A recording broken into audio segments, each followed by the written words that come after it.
Hello? What's up?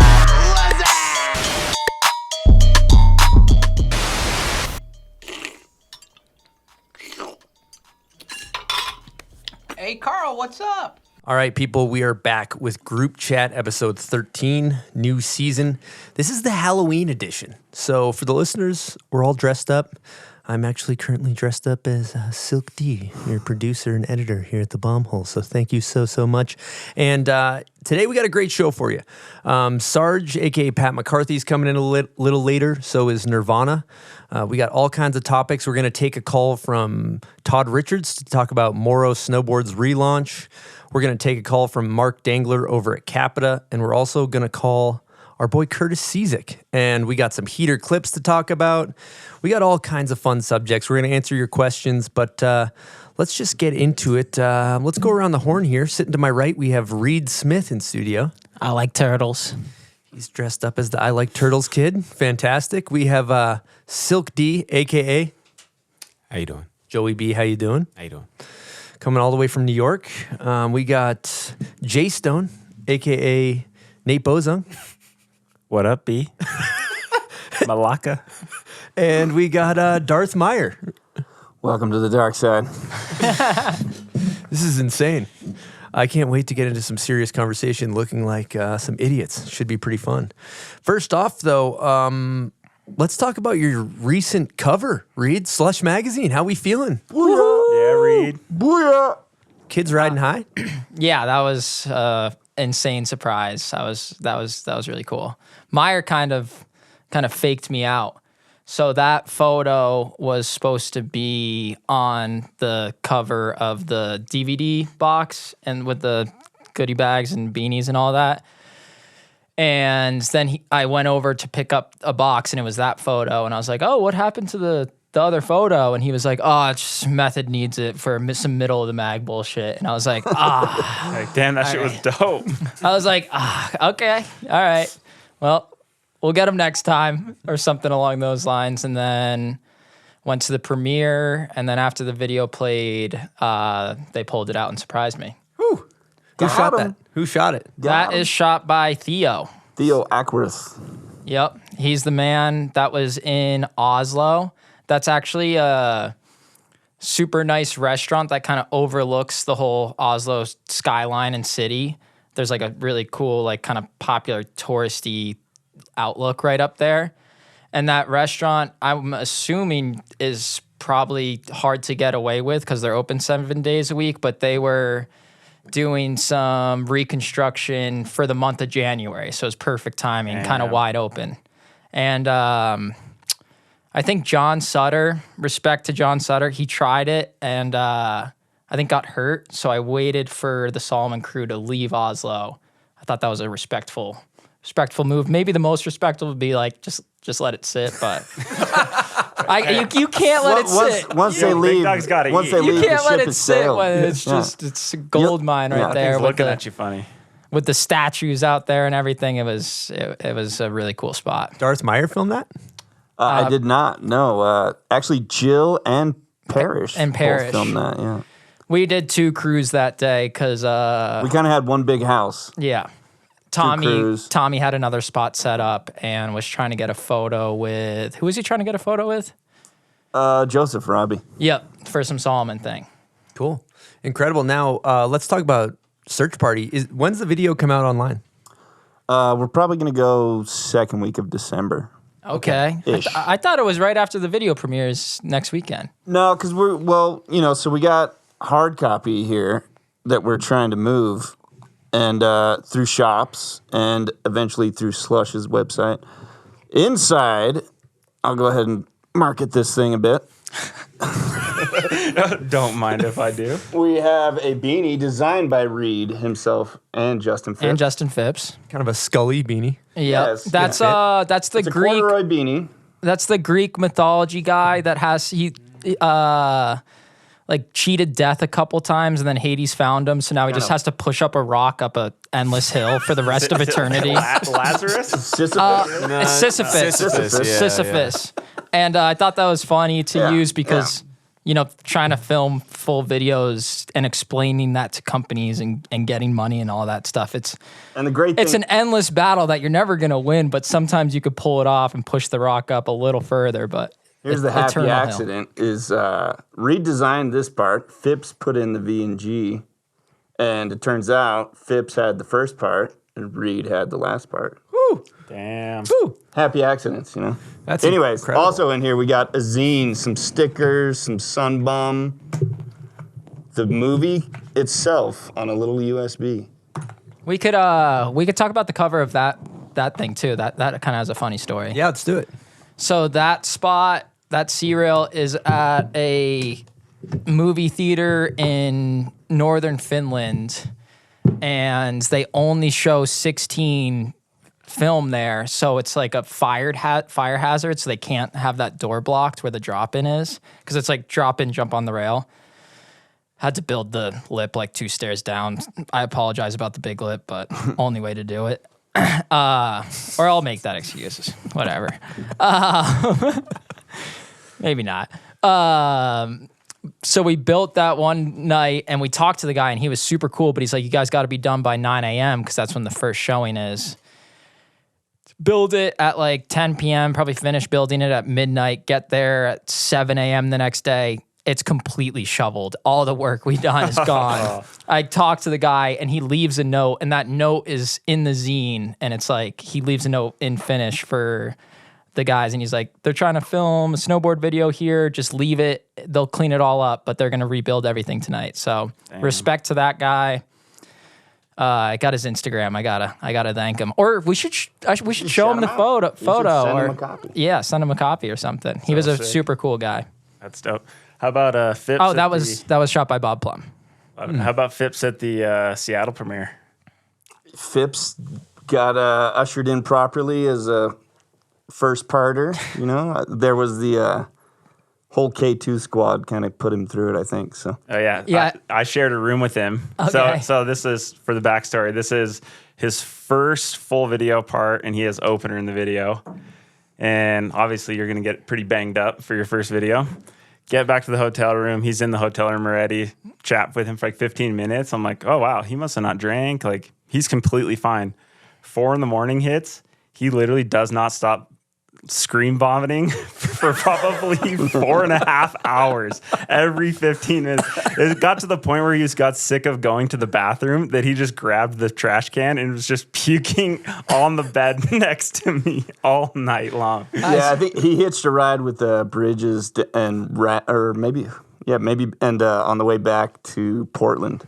And they were pulling over, sending photos of Yeah, so the next day was that Portland premiere, and I saw there was a photo posted of him puking like on the side of the the freeway. Yeah. Literally on the freeway. And it's like Portland tonight, and I called him. He's like, "Oh yeah, let's do it again." He was oh yeah. Wake up in the morning, I'm like, "You good?" He's like, "Dude, can you get me some Pedialyte?" So before work, got him hooked up. That's the quick revive button. Just some Pedialyte, maybe a little Alka-Seltzer too. Hit him with if that you have too. access to a sauna, that's a pro tip. Yeah.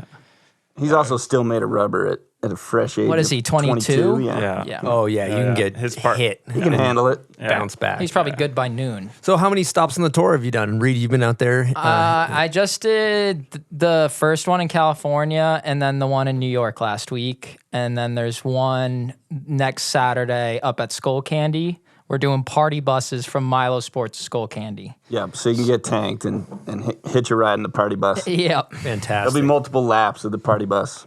Now I'm curious. So you get the cover, and then at that same night you find out you have Ender of VG. Did you get dinged up? Like, how was that experience? I shit my pants. No, not literally, but I didn't make it to the bar close, which is unfortunate. I probably Ubered home at like 12:30 because I was just so hit. You But put yourself to bed? I'm sure. I don't know. My girlfriend was there. Maybe she fucking directed me in the right direction. Who knows? But still felt pretty sweet the next day. I think I was riding off a high that it didn't bug me too much. That's incredible. I love it. Okay, well, let's keep it moving here. We got a bunch of stuff to talk. Thank you, about. Meyer. One more time. Thank you for all. Yeah, actually, let's talk about the movie for a second too, because it's fucking fantastic. Congratulations! I'm gonna pump your guys' tires a little bit here because VG much needed in the snowboard space. It was very refreshing. Personal debrief. What's that? I got something to say. That Go ahead. You got a button. Yeah, this is for the trivia though, but I'll smack it. For me, it was really special because my first video that I bought at a skate shop was Shoot the Moon, VG. Wow. And I would rewatch the fuck out of that.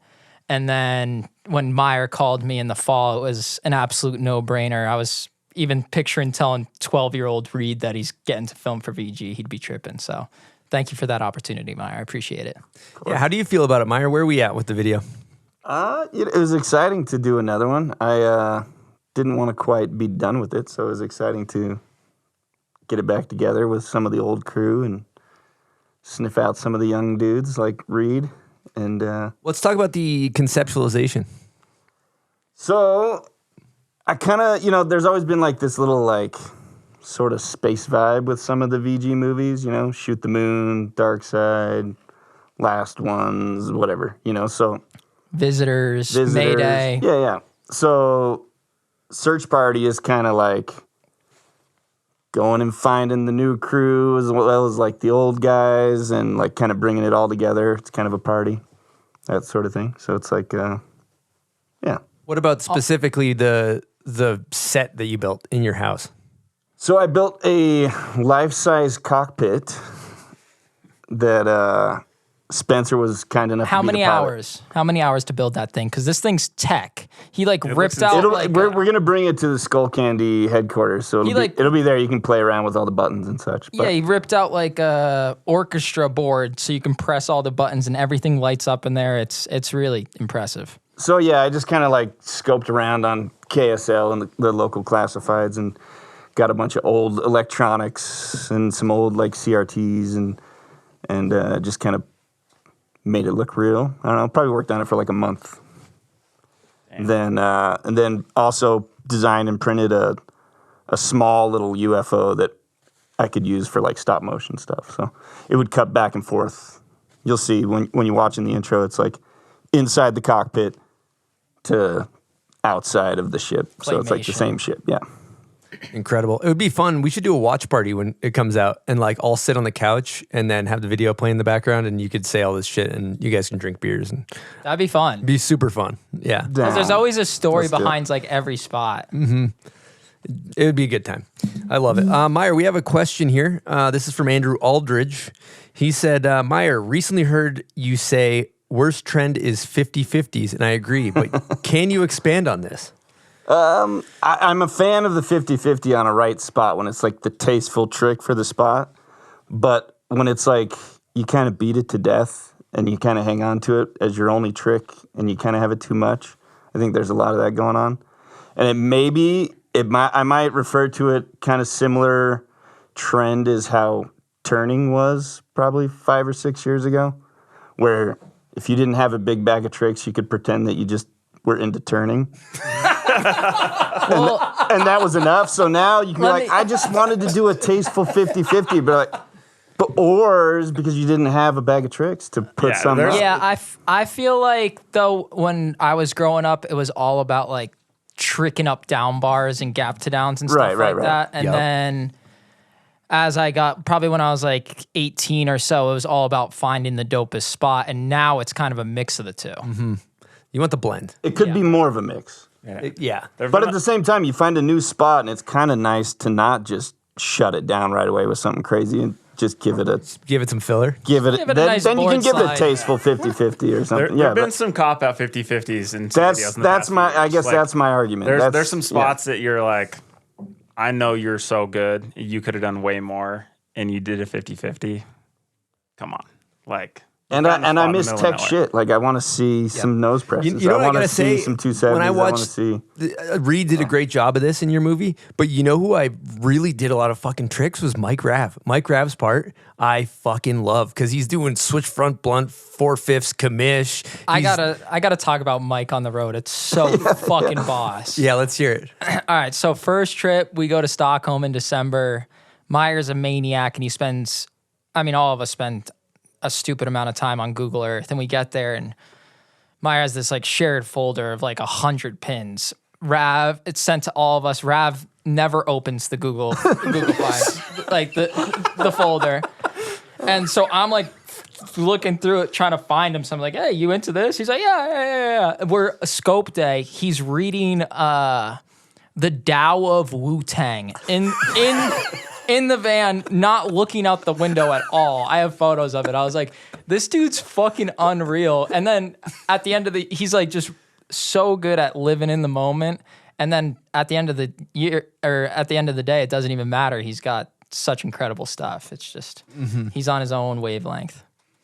Great blend. TPG, Tommy Gesme in there. You got Louis Parody. Let's go through the roster. We got Reid, Jill, Robbie, Rav, brought some heat. Tommy, Dan, Jed, Lou. Oh, yeah, Jed. And I think that's it. No. Oh, Mikey's in there. Jill? No, there's more. Who did I miss? It's probably on that box in front of you. I'm not going to look. I'm going to figure it out. I said...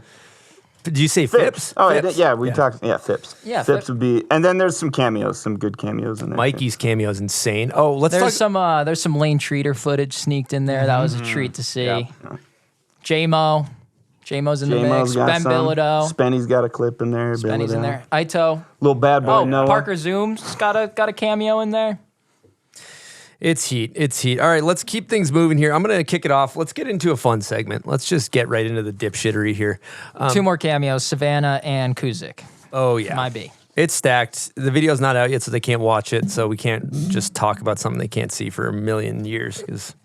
November 2nd, Skull Candy hit the premiere in Salt Lake City. Premiere. Everyone's going to be there. Everyone in the movie is going to be there. So you got your buzzers? Okay, we're doing trivia here. This is run through a wall trivia. I might fuck this up. So if you're gonna do horrible. I was thinking of it when I wrote the questions. You're gonna do awful. If it's any trivia before Shoot the Moon, I'm toasted. If it's after, I'm feeling 60% chance. There's a few salts here. You can give me a couple. Basically, if you submit an answer, couple, okay, and if you don't get it right, you sniff. Then you do a salt. That's the concept. Run through wall smelling salts available bombhole.com. That's the sponsor of this segment. We got a couple of meatballs, but let's make sure I got a clean line of sight to your buzzers. I'll be making calls here, making sure everyone's. And again, for the listeners, he is dressed up like Joey B. How you doing? How you doing? And you can hit the buzzer at any time. You don't have to wait for him to finish the question. I like titles. First come, first serve. Okay, I'm actually going to transform into Silk D, your producer for this segment. So thank you so much to all of our listeners. We couldn't do this show without you. Okay, first question. What was Joe Sexton's board sponsor before public? Stepchild.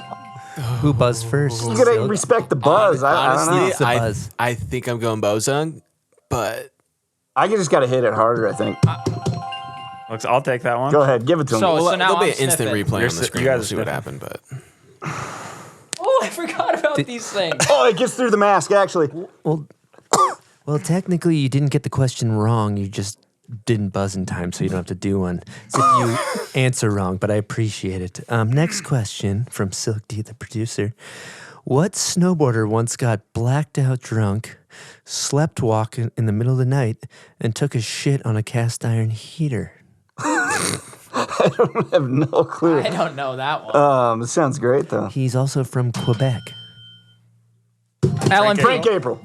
LMP. You're wrong. that goes to Vader. I think Vader Frank got April. it. Frank April? Yeah, that's what I said. I didn't even know that, but I can. Frank would You can definitely see it shit happen. on a heater. Yeah. Okay, next question. In men's halfpipe, who is the first person to do a Sean White. It's incorrect. You have to do a smelling salt. Who is the first person to do a triple cork in competition? Come on, guys. Ayumu? That's correct. That's correct. Okay, next question. Meyer's going to get this one. What is Scotty Whitlake's ender trick in Happy Hour? Ender trick and happy hour. It's very iconic. Focus up. Get your shit together. Is this the Lake Tahoe into the lake? Yeah. Double slide. That's correct. Okay, Reid might have a chance at this next one. What state is Tommy Towns from? Massachusetts. That's Worcester. That's correct. Worcester County. I don't know if it's Worcester, the town particular, but we'll take it. It's acceptable. Two-part question from Silk D here, asking the question. Who invented the trick, the Tootsie Roll, and what is the trick? What the fuck is the Tootsie Roll? Seb Toots, and it's probably some heinous, flippy. Well, do you know what it is? I have no idea. The trick, J-Stone? No, it's not back double 10. That's Empire. exactly And what did, it is. did he Exactly. did he name it himself? There we go. I don't know. Okay. So he just did a back double 10. A back double and then 10 is a tried to Tootsie put his Roll. name Yeah. on Yes. it. The only way you could put your name on it is someone else puts it on there for you. You can't just put your own name on it. It also can't just be a trick that has a It's a back 10. normal ass name. I'm going to hit a Tootsie Roll in this. So you're going to do a back 10? Renaming the front three. You're like, I don't know if that flies. Next I'm gonna question. go half point each of you for that one. Thank you. Who made Scotty Whitlake's Pro Model black and white bindings? Tech Nine. That's correct. Damn, that's a good one. You had me. I had to wait for bindings because Yeah, M3 black and white Yep. board. But, What NBD trick did Lil Key Talkie do in the Halfpipe recently? 1620 triple core. That's correct. All right. Reid's climbing back out of his shithole. Close game, close game. I'm going to not be Silk D anymore because I can't keep it together. In the Beijing 22 Olympics, who won women's halfpipe? Jill Perkins. That is not correct. Chloe King. Chloe Kim is correct. Nice. Meyer, you got to hit a salt. Okay, this is a pretty funny one. What is the name? It stays in the thing. Salt's in the Darth mask. Stays in it. Hotboxing the Darth mask. Okay, next question. What is the name of the signature trick that Sage Kossenberg coined after the Sochi Olympics? Holy crap. It didn't stick. Exactly. Thank God it didn't stick. Did he put his name on that one? Nah, I think somebody fucking Okay, teed that one all up right. for We're him. gonna have to get to the bottom Nothing of the but Holy love, Grail. Sage. Nothing but love. Huge fan. Yep. It's on Next, a Wheaties box now, so that is true.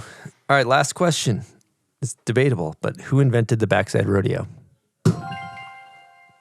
Peter Lyon. That's correct. that's what I was. Wow, say that, Peter- that question was for the win. Oh, Meyer got the win? Yeah. All right. Bonus question. Back to Fakey. Who did it first? I gave you the. Meyer, you get $25 to Arby's. We got the meats. We'll give you a gift card. What an incredible prize. Check your email. Congratulations. Congratulations on the that was good, guys. You guys did great. How you feeling after that? Great. That was good. All right, we're going to interrupt this programming to talk about one of my favorite brands, Autumn Headwear. Their motto is Style Matters, and it shows. If you look at their team, they got some of the most stylish riders on the planet. It's rider-owned. This is a brand owned by snowboarders. Brad Alband is the genius behind it. He's done great work over there. And they have great fits on the beanies, most importantly. You know, here at the Bomb Hole, we love what we call a deep resi fit, the reservoir tip, so to speak. So they have the surplus fit, which is kind of a resi. They have the shorty fit, which is shallow. You might catch Silk D wearing one of those. They also have the simple fit that's right in between. And I was just on their website. The apparel is impeccable. So great company, rider owned. If you're interested in getting a great beanie this winter, head on over to autumnheadwear.com and use promo code BOMBHOLE for 20% off your order and keep that dome piece looking great with an autumn bonnet. Now, do you find yourself slowing down a little bit in your older age, maybe getting off hill a little earlier? Well, you could be dehydrated. 75% of Americans are dehydrated. And that goes up when you're at elevation, when you're in the mountains. So I drink Bubs Hydrate or Die hydration packets. There's 2,000 milligrams of electrolytes. There's no added sugar. There's no artificial flavors. Let me tell you, when I'm hydrated, I ride better. I can ride longer. I have more energy. All in all, my vitality is just better. So if you're interested in picking up some Bubs Naturals Hydrate or Die, head on over to bubsnaturals.com and use promo code BOMBHOLE for 20% off your order. And stay hydrated, people, with Bubs Naturals Hydrate or Die. All right, we're going to call Todd Richards, check in about this new Morrow launch, see if he picks up. Hello, it's me. Richards, you're on air at the B-hole here. How are we feeling? I'm doing great. It's Friday, and could be Monday, could be Wednesday. It's a good life. I love that. I'm going to give you a rundown of who's in studio right now and our scene. I'm currently dressed up as Silk D with fake chest hair glued to my chest. We have Reid Smith sit next to me as the turtle guy. I like turtles. And then we have Silk D as Joey B. How you doing? How you doing? We got Justin Meyer as Darth Meyer, a.k.a. Darth Vader. He's wearing a Darth Vader helmet in studio. And we have Jay Stone as Bozung. So this is coming out right before Halloween. Whoa. What era boson? That's for you. Current. Yeah, I think I'm kind of current. Yeah. Yeah, I got a lot of Wizard boson? Yeah, I got a couple grays going right now, so I'd say current. Okay, good. I wasn't sure if it's Old Dirty Gandalf or Street Zung from back in the early 2000s. We're a bit of a mixed bag right now. We kind of got a little bit of everything going on. Okay, let's get right into it, Todd. Big news, relaunch of Morrow Snowboards. What's going on with it? Tell the people what's happening. Okay. Well, as the audience may or may not know, Morrow was a snowboard brand that started in about 1990, and they were bought by K2 in 1999. And we had a couple years on K2, and then for whatever reason, the powers that be at K2 at about 2002 decided to cut the program of Morrow as far as like having a team and athletes and marketing towards shops, and they went big box with it. And that lasted for a few years, and then the brand kind of just went idle.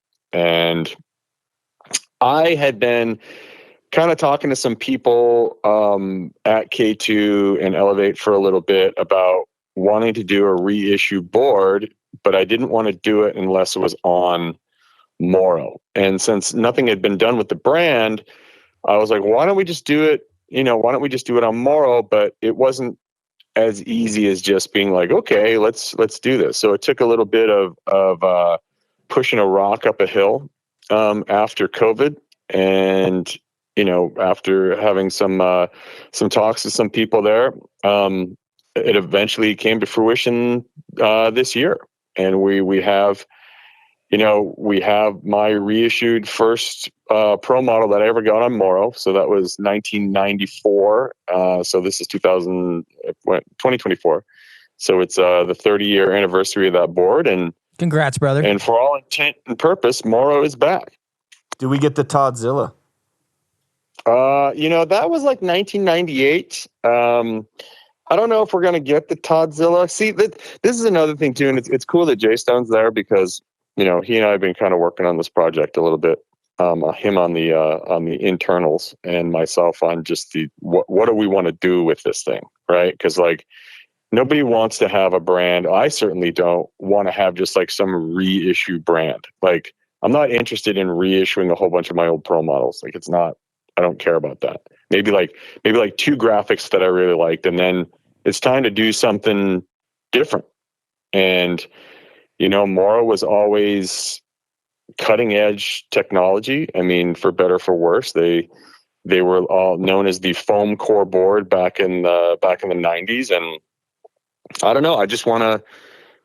I want to do something with the brand and, to maybe make a difference. And Jay Stone's a goddamn board nerd. So tapping him and his knowledge of what what is possible, I think is going to be cool. And, you know, we're in the preliminary stages of maybe mapping that out for the next 5 years.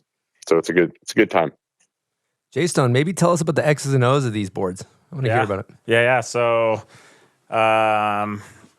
this was really, my first time starting from scratch on like a reissue, which was really cool to be a part of. Kind of, for me, I mean, I always knew what Morrow was, but I wanted to learn about the history from Todd and, you know, about the guys who started Morrow. And they were all engineers who were always pushing the limits of new technology and all that. So it was really cool to be a part of the project and get the behind the scenes. And then really we just wanted to try to, you know, reissue this board, but bring some modernness to it. Like, wanted to make sure, like, those foam core boards were really, really sick. But Todd was saying, like, when they snapped, they fucking snapped. And it was pretty gnarly. So we were like, okay, let's make sure we make a really, really good riding board. He tested a bunch of boards and bring some of that, like, OG tech from Morrow into a new light. And so when you see the board, it's got, like, the original, like, raised rails along the sidewalls, the debossed dyno print on the top sheet. It looks really sick. And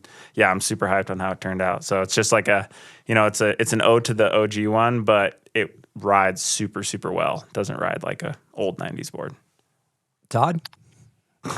Yeah. I mean, it's definitely, first of all, it's crazy to look down at that and see this board again under my feet. It's really wild. And, you know, as J-Stone was saying, like, it's having something that blends the old and the new. Because if you look at it, the shape isn't too much different than the old board, which kind of shows you, like, you know, that the old shapes were actually, they performed. They were good. So having new tech in it, and maybe, you know, in the future here, kind of, I would love to revisit the foam core board, because I feel like foam has come a long way since, you know, 1994, the technology in it to now. And it'd be really fun to do something with that, you know, or maybe revive some of the old. Can we bring back the spoon? Can we bring back the spoon? Dude, I would love spoon. to bring back the spoon for no other reason than to shove it in Battalion and Burton's face that they, like, think they've invented some kind of technology when this shit was done in 92. You have a literal fossil in your house, like, of a spoon. Give me a break. Like, yeah, they basically chiseled this thing out of a wall of a cave, and we're like, you know what? We can just claim we invented this. No one will remember. I'll tell you what, Pepperidge Farm remembers. I fucking remember. Todd, how old are you? Just out of curiosity. I am 54 years fucking old, dude. Coming up on 55. It's kind of crazy. I got the press release, and it was like Todd Richards signs with Morrow and Elevate, or whatever the hell, what's it called? Whatever the parent group is. I can't remember. Elevate. Yeah. And I was just like, fucking awesome. Like, and let's slap some respect on the ad was a McTwist. Oh, at 54 too. Still launching Mickeys. Love this. Dude, it's all in your head. Like, the whole. I'm just gonna go off on a little rant here, and I know you guys love these. Look, the age is just an arbitrary fucking number that society has tacked on to human beings as a way to track mortality. Straight up. That's what it fucking is. And it's like, if you take care of yourself, you will run for at least 200,000 miles. You know what I'm saying? It's like, we are the Toyota of fucking beings, or just of entities on this planet. Like, if you take care of yourself, you're going to go as long as you can fucking go. You know, if you Chris treat does your lots body of like oil changes. Right. I mean, you got to change the oil more frequently. You got to check the undercarriage. But if you treat your body, if you're out there treating your body like fucking Six Flags, you're gonna fall apart. So you gotta treat yourself nice. Let's clarify. I got a good Tommy Gesme quote with that Six Flags. Go ahead. Your body's a temple and mine's a goddamn amusement park, and I'm about 5 seconds away from whooping your ass, Reid. Well, I think in terms of taking care of your body, if you're talking about miles, there's highway miles, and then there's like Baja off-road miles, you know? Right. Like, look, you guys drive on a fucking dirt road to and from work. Okay, like that's when you're urban boarding. That's straight up washboard. You've been washboarding for years. Your shocks are blown out nice after guy. one trip. Yeah. I'm nice guy in the pipe. Nice guy in the pipe. Like I can see my landings. I'm not concerned. I think I'm lucky that this is like the route that I took for longevity. Genius. But still, you know what Morrow, I'll say? not Like, genius. even like you, Reid, like you just fucking cannonball downstairs all day long for a great time. At some point, you know, you're going to have to be like, you know, if I want to do this for like 30 more years, I may have to look at some different obstacles. No. to get fancy. The way to do it is to get so fucking jacked that you taco a rail and break it in half. That's the tech. Or Zach Hale be like creatine. Mikey. He was 51 when he just recently went Baja off-road pretty hard. Oh, yeah. But you guys don't realize that Mikey LeBlanc used to be 6'3". Todd, have you seen this clip of Mikey grenading in Videograss by chance? Yes, I have. It's wonderful. And Full it's, knockout. I mean, look, people are built different. Everyone's built different, you know? But I'm just saying, like, in the general terms of take care of yourself and you can go the distance. And some people are just more naturally inclined to take that to heart a little bit more. Okay. So I see what Rav's up to on a trip too, and he's got more energy and like flexibility than any of the young bucks. And his quote is, "Running water never freezes." That's That's good. right. And also a diet of fucking nerds rope will get you hyped as fuck. You know? All right, So- I got a hypothetical here for you, Todd. Let's just kick this can down the road for a hot second. I was watching golf the other day, and they had like all the old pros that are like fucking 100 that like can still swing a golf club, but they were sick back in the day. They have a tournament. It's called the senior tournament. I would love to see like senior slope style, senior half pipe. You know, you and Chad O when you're 85 years old. He's not allowed to fucking compete, dude. He's an anomaly. Yeah. First of all, he's not allowed because I think that guy's a time traveler. I swear to God, he's traveling in time. He's so much better than everybody still. Lives in like a cave in the fucking woods. I don't know what that guy is on, but I think it would be fun to do like some kind of a charity pipe contest where, I mean, we have Homesick occurs every year at Stratton, but not everyone can make it out to Stratton, you know? So it would be fun to have all of us be able to compete in a nicely maintained 18-footer instead of like having to like blow ourselves out in a tiny taco pipe, you know? Chris, Bombhole Old Head Invitational, I think, is The brewing. Old Yeah, Head Invitational, yeah. We do have. Let's go. We did come up with a class this year, and it's 40 plus ex pros, and it's called the Legends Division. And Bjorn Linus won it this year. It's combined bank slalom time with Park Showdown result. So we are going in that direction. Let's Seth talk Hewitt, prizes. Lawnmower, dishwasher, Traeger grill. People will kill themselves for preparation real H. prizes. free car washes. Yeah. Blue Plate Special. Lifetime supply of AARP cards, loaded AARP cards. The HSA is just stacked. I love it. A couple more things while I have a half pipe. Trips to Palm Springs? Are you fucking kidding Oh me? yeah, love it. Run through some ass smelling Viagra. Oh my god. Yeah, that one's Oh my God. an option. Okay, so a couple things. While I have a half pipe connoisseur on the line, let's talk about a couple clips.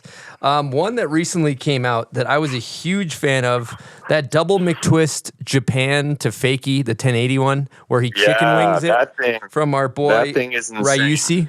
It's insane. Yeah, I think that's the kind of stuff that like is the melding of the flying Cuisinart with tech, because I feel like, you know, sometimes people are just whipping and whirling through the air, but if you can do something like that takes so much precision, because you know he's going to back that up with like a switchback 12 on the next hit. So I just think it's cool, and he's stopping that thing mid rotation.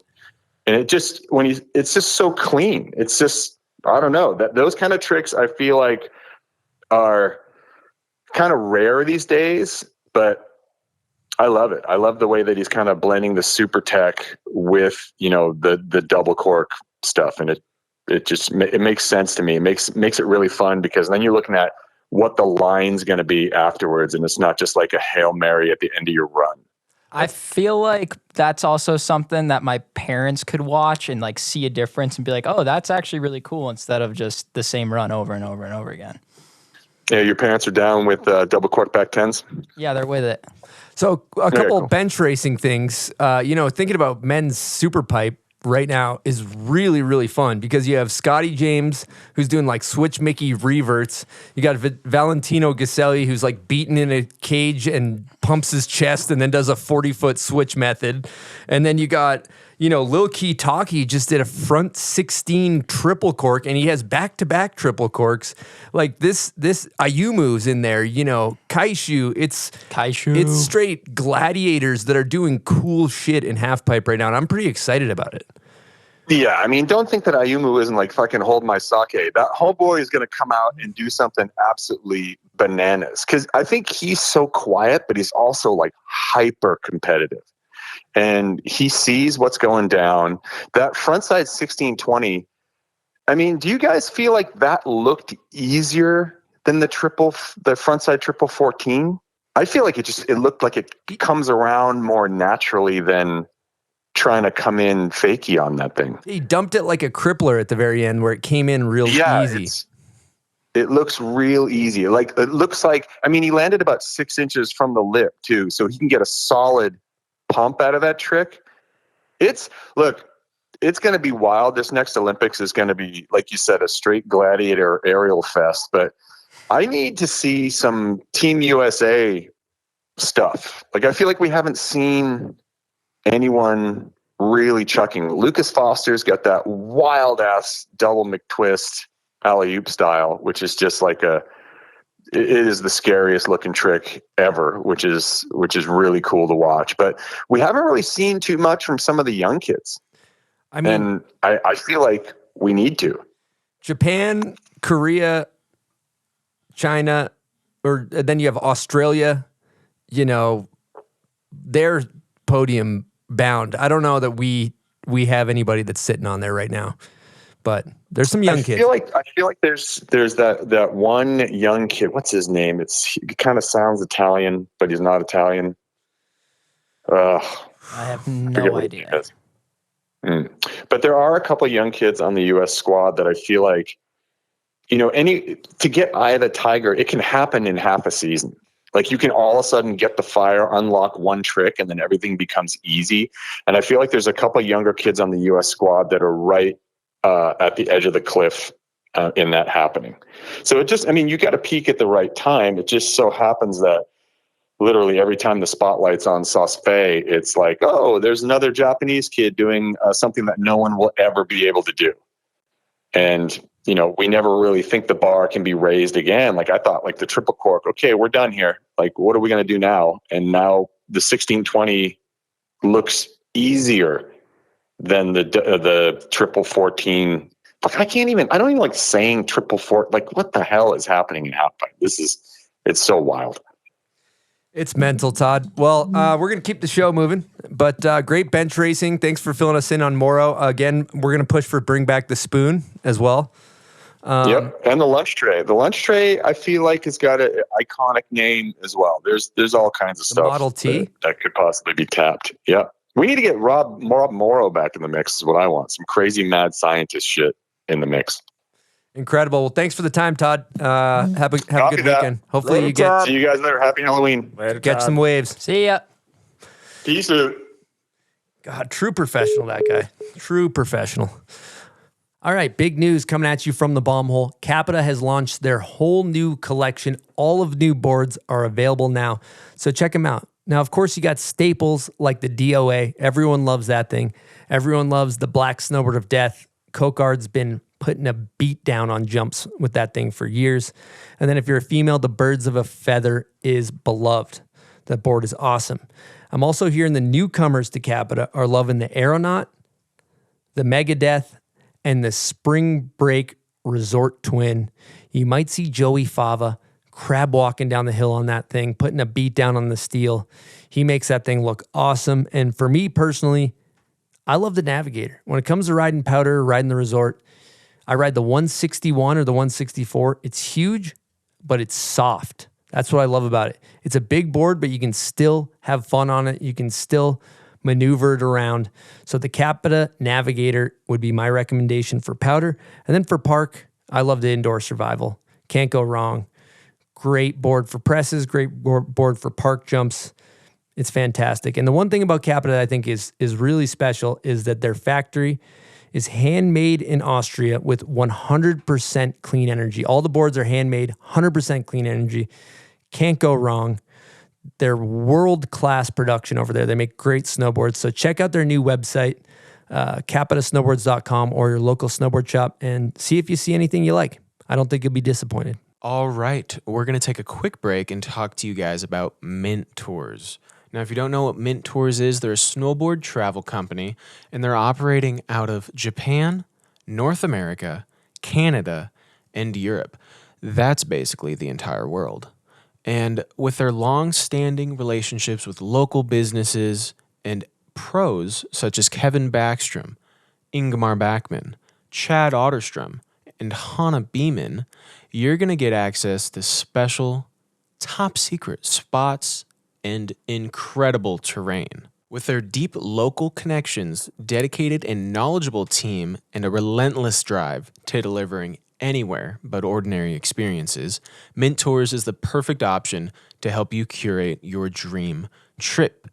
So if you're looking to plan a trip, head on over to minttours.com and check out what tours they have lined up for this season. All right, let's jump back in here. We got some Instagram questions. This one's from Captain Sarge. He says, what is everyone's hot take on line skis now making snowboards? Anyone? I actually don't really know what's going on with that. Does anybody have any insight on that, J-Stone? Yeah, I can give you a little insight. Because line is under elevate. So I have nothing to do with the board. But basically... Also, before you preface, for anybody that's unfamiliar, why don't you hit that title? Hit that title. Let them know. It's been a while, Jason. Come on. So a few things have changed, actually. So still designing boards for K2. So still same that title. But now I'm the engineering manager for Ride and K2. Oh, Ride as well. Yeah. Wow. Yeah, Okay. so we got a bit There's of no global, though. There's nothing global on there? I actually don't know what the official title is, but I'm missing a senior and a global, I feel like. That still plays for the K2 design side of things, but yeah, I have to be getting a little more responsibility. Pretty high. And you look like Bozung right now, and it's amazing. Very serious. So, all right, let's fire up this, doing great. This line situation. What's going on with it? Yeah, so I think from what I've heard, why it all started, which is pretty funny, is all the line pro skiers in their free time, they like to snowboard more than ski, which is pretty classic. And so somebody said, damn, maybe we should just make a line snowboard for our skiers to snowboard on when they're not skiing, which is kind of a crazy thing to With that do. video, was that Tom Walsh snowboarding? Oh, I haven't seen the video, but I saw a probably video of someone snowboarding. I saw that, yeah. Yeah. I haven't seen a video, but I think that's how it came to be, and somebody gave it the green light. So they don't have like a snowboard team. It's just and I skiers don't that snowboard. It's skiers that snowboard. Yeah, Are they selling the snowboards? yeah, they are. It's just one model, Okay. but Okay, what are our thoughts on that? Fuck it. Whatever. I mean, That's a good take. yeah. Okay. J-Stone, you got a take? I mean, is what it is. You know. Yeah. It's kind of a crazy move. There's a lot of snowboard companies out there, and there's already two like Ride and K2 at Elevate. So, but hey, I think it's an uphill battle. Are they taking money from a bigger pot that everyone's worried about? yeah, Probably not. I honestly don't know what the like plan is for it. You know, like if it's like you spent a year straight designing a snowboard to then be done with it after 1 year, like what was the point of that? So I don't know. I mean, I guess at the end of the day, hopefully it brings more money to doing dope shit for snowboarders or something and help. So the did they industry, design a board, or was it just grab one of the old Yeah, they K2 designed boards? a board. Okay. Yeah. So one of the line ski engineer, he snowboards a little bit and decided to make a snowboard. Have you Seems ridden pretty it? easy. It's like half the I've job. ridden it. Yeah. It's just You only gotta it's make one ski. one. Yeah, it's one ski. Yeah, it's so fucking easy. You can. Yeah.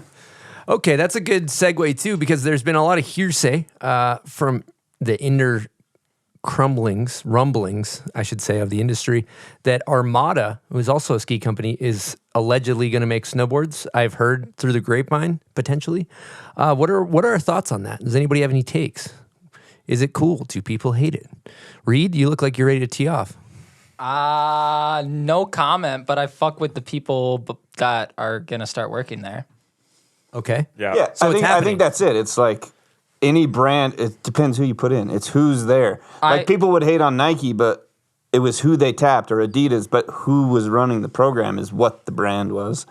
I remember when I was growing up, because I didn't know that, I just didn't have the knowledge that Reid used to be cool. And when I was a Grom with the neon graphics and everything, I was not a fan. And then I saw Spencer and Dylan Ojo and everyone on the program, and I was like, whoa, this became cool overnight in my eyes. Even with like 686, I didn't think much of it. And then Tommy G gets on and they make that Atlas video with Forrest and Riley and Dara. And I was like, this company's fucking dope now. For sure. Yeah. It's all about who's behind it. Yeah, Without a doubt. I don't think it's like rocket science. It's just putting the right players in. And just if they are like trying to do it proper, like they're not just like trying to get in to get a piece of the pie, but they're like, yeah, I mean, we won't say who's behind it, but the people who are behind it have really good heads on their shoulders, and they want to do the right thing for riders and make videos and like actually put out some dope shit that supports snowboarding and not just make product to make money. So I think that's really sick. Yeah, I think that's a good point. If you think about, you rewind a little bit back in the day to K2 or Solomon, like back in the day when K2 and Solomon first came into snowboarding, they were not fucking cool. Yeah. But they invested a lot of money in team riders, and they invested a lot of money in videos like Videograss and production companies that are good for the culture, that are good for the sport, good for the community.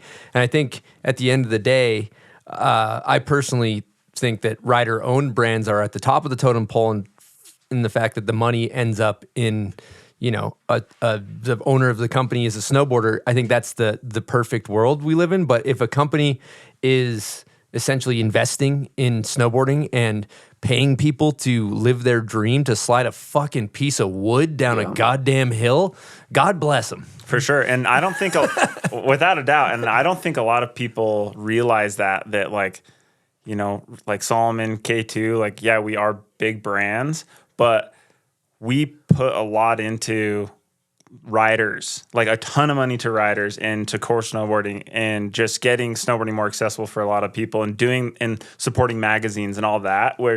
And I always think about it like, there's going to be somebody who fills a job at one of those big companies. Way better to have someone who knows what's up and wants to do the right thing with the power to beat, right? So I think that's like just how you got to look at it. It's like, we're trying to do the right thing for the right people and support snowboarding in the best way ever, not just like collect the check and bail. Silk, you got a Patreon question you want to tee up? Let's hit a couple Patreons while we're at it. Let's hit this question from Lance Hacker. What made all of you fall in love with snowboarding in the first place, and what gets you excited about it now? Wow, Lance, deep, insightful question. Thank you, Lance. Who wants to field this one first? Reid? For me growing up, it was like time to spend with my dad, which was really cool, and we bonded over that because he was a mogul skier growing up. So it was sick to spend time with him. And now what keeps me excited is doing it with my friends at the Dust Box, and to have the opportunity, even with the VG thing, to snowboard and take notes from people I've looked up to since I was like 12 years old. Sick. Darth, you got anything? I think it's just doing it. You go and you snowboard, and then you feel it, and that's where you fall in love with it. I think, just the act of riding a snowboard will do it. Ozone? Just to make money. Spoken like a true G.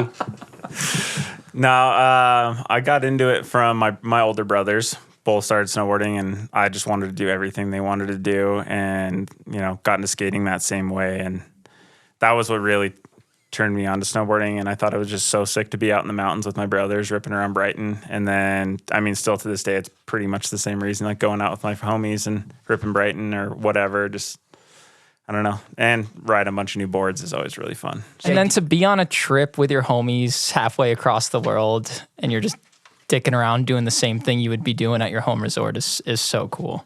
But that's after you fell in love. This is the continued love the story. second question was what's keeping you in? What's keeping you? Yeah. I think as I get older too, it's bad for the finger point. As I get Listen old, here, I think the chairlift and the like all the moments in between, aside and the fucking energy, like Reid gets it, like where you just kind of you see the boys and you're just get fired up and you're like, fuck it, I got something. I'm chucking off of this cliff, or that vibe of like just getting juiced, or you fucking got the blood pumping through your neck vein and then you fly off a cliff. Yeah, that snowball effect of seeing your homie do some dope shit and you're like, I'm gonna try and one up him. Give me a piece. Yeah. Yeah, that's good stuff. And on a much more serious note, Davis Vasconcelos wants to know, I think this is directed towards you, Jay Stone. What is sack lamb and why is it important? The sack lamb, a.k.a. sacrificial lamb. This applies to a lot of things in life, actually. Sometimes you got to sacrifice the lamb. Yeah, sometimes you got to sacrifice a little lamb, If someone's going to guinea pig a jump, you got to be sack lambing. You might knuckle, you might overshoot. But that comes from, shout out to the Grandview Vikings, the Encinitas squad. We're all playing muff and someone just blasted a soccer ball out of the muff circle. And I think it was Davis went full sprint, body on the line, sack lamb to save the ball for the squad. So that's what's up with the sack lamb. Took the letter for the boys. Yeah, took the letter for the boys. He went sack lamb. Love it. Another question. This is great. This is from Chio on Instagram. He wants to know, who is the best/worst all-around athlete who is also a professional snowboarder? I'm going to start with best because what comes to mind is the Norwegians. I don't know if you ever met like Torgeir Bergum. Like these guys are straight up Viking blood, natural athletes. Worst, I would put myself in there. I think that, not... Maybe Harrison Gordon. Talk about an athlete. Harrison Gordon. Someone who is just nasty on a board and is just so unassumingly fucking dope. Yeah, totally. I love Harry. Mm-hmm. Reid, you got any names? Fuck, I'm trying to think of it, but I think the most talented people I've seen in person would be Cody Warble, Cooper, and Jed. Of just like they just got it a little too easy where it starts to piss you off when you see it all go down. Yeah, that's like riding with Blake, hitting a jump with Blake is like he's not falling. He's staying dry. You're shook on the in run, and he's just like levitating across the snow, and you're just like, he's just like Levitation Project, six-armed as far as satanic goes, Buddha. I gotta throw Bodie out there. Bodie? Saw him throw a basketball at your party. I was like, holy fuck, dude. you gotta love This it. guy is so impressive, but what the fuck did you say? What? When sometimes, I'm sorry, Bodie, you're probably not going to listen to this anyway, but there's times, he is a dear friend of mine, one of my closest friends on planet Earth, and I love that man. But I'll tell you this, like, there's times where I see him and he's like 6'3", gangly. He's wearing like Solomon like running apparel. He's like got the toe shoes on. And you're like, there's no way that guy is two-time. You're telling me that guy's two-time rider of the year? The guy right there. You're like, there's no fucking way. Has more backcountry MVPs besides Rice. You know who could maybe fit in that? Who's an incredible snowboarder that you maybe wouldn't guess looking at them is Spencer Schubert. Oh, yeah. Especially a couple Yeah, years ago. yeah. Like, for sure. Even him Without a just doubt. like walking around the grocery store. He's like, Yeah, he's scratching his kneecap standing up. You're like, good God. Gotta love boarders who are just so good and terrible at conventional sports. It's amazing. Have you to ever see. seen Nils shoot a basketball? It Oh is my God. horrendous. Yeah. He goes double hand, like Yeah. elementary school style. Yeah, the ones that are true greats on a snowboard, like the child prodigies, they were so good they didn't do anything else. They didn't go to school. They so didn't- they didn't learn how to throw a baseball or anything. I gotta say, Jed's jump shot when he came for episode 200, we played knockout. Not great. Not. You want him to I have a could good see one. him being good at that. You want him to Give have him a good- week. Give him a week. Yeah. He's like the Allen Iverson. He'd be all right. 100%. The answer. All right, we're gonna get a call from Mark Dangler. He's works over at CAPiTA, does marketing, I believe. I don't know his title, but we're gonna bring up some hard-hitting subjects here. All right, we got Mark. Okay, you got me? We got Mark Dangler on the line. Dangler, can you hear us? Yeah, I can hear you. Yeah, I think so. Yeah, we'll see Awesome. if it. Yeah, it sounds pretty good. So, Great. for the listeners, let's. You are director of marketing at CAPiTA Snowboards, I believe. Is that the title?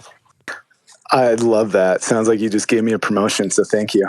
Senior director, actually, global senior global director. Love it more. Love it even more. I love this call. So we're gonna hit Yep. you with a hard hitting subject. We're trying to get to the bottom of something. Our listeners have asked us this before. But you look at a snowboard, it's a seemingly simple product, yet they are pretty expensive. And we want to get to the bottom of why a snowboard is so expensive and if you have any answers. Yeah, I mean, well, I think what I could say is that I came from filming, so I was with you and Meyer and that side of it a lot, and then moved into marketing. And when I made that switch, it kind of changed my perspective on snowboarding, right? We used to just get the gear, we'd go out, we'd shoot the gear, ride the gear. And I don't know about you guys, but for me, I didn't really think much of it on that. But now that I've kind of come to this side of things, like I've really seen more of what goes into it. You said snowboard simple products. And in some ways, certain models, have kind of limited construction and limited in amount of ingredients. But I think really, like, if you want like an answer here, you would probably start with kind of the first kind of bucket and why they cost what they cost is just the amount of materials that go into a snowboard. You have wood cores, you have base material, you have fiberglass, you have inserts, you have metal edges, and that's just a quick short list of some of the stuff that's in even more of the more of the basic or like entry point models. Of course, you can kind of scale up from there. But, each material, it's like a list, so we get those from raw material providers, and one has its own cost in there. And then on top of that, it's quite a bit of work that goes into making them. And when you talk about the people that are doing kind of the brand planning, the graphic design, then passing off the construction details and the graphics to the crew at the mothership or whatever factory they're built at for other brands, and there's a lot of factory floor employees too. So there's labor costs as well as part of it, and ultimately there's shipping costs as well to get these things out to people and out to shops. And with all those things considered, I actually think snowboarding did a pretty good job in the last 20, 25 years with kind of staying true to certain price points on boards. For CAP, for example, I think it was like $379 was originally like the Stairmaster pricing. And now our board that's equivalent to that is $429. That's over 20 to 25 years of the brand. And snowboarding is not immune to inflation either. So I think there is kind of a bright spot in that aspect that if you compare it to things on increase of costs, we battle with that too. The materials that go, the labor that go into it, and et cetera, shipping, it's all risen in price. So If you could eat a snowboard, they would now cost $2,000. if you could eat one, Yeah. Compared to the inflation of You're talking about like if you buy a freaking loaf of bread or whatever. Yeah. Yeah. So I think it's well, yeah, I know it sounds cheesy, but I guess the comparison is a little bit similar in that, there's a list of ingredients for each different model. I think also too, one thing Silk and I just had the pleasure of doing is we went down to Austria. We went to the CAPiTA mothership, and I honestly went into that with like a little bit of, all right, this is going to be like a school field trip. We're going to go to this tour.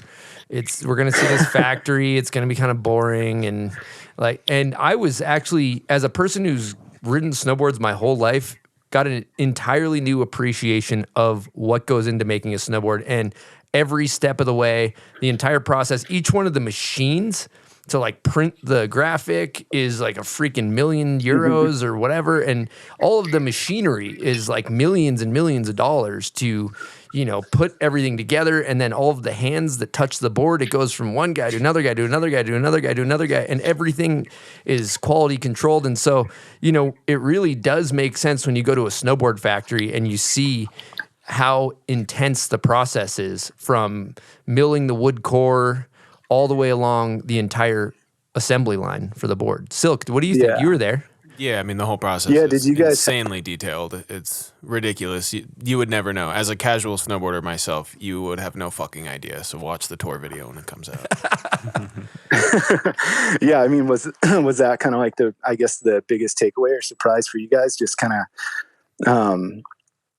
I don't know, the steps involved and the amount of like materials involved and et cetera.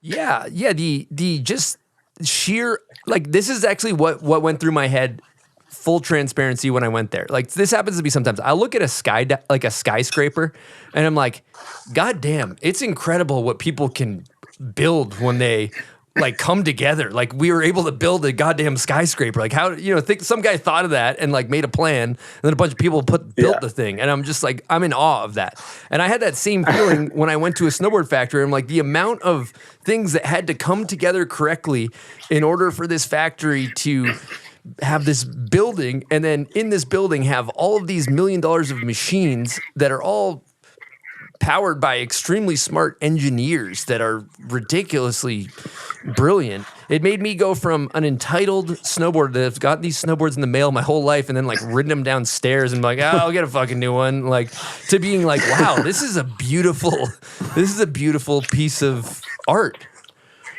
Yeah.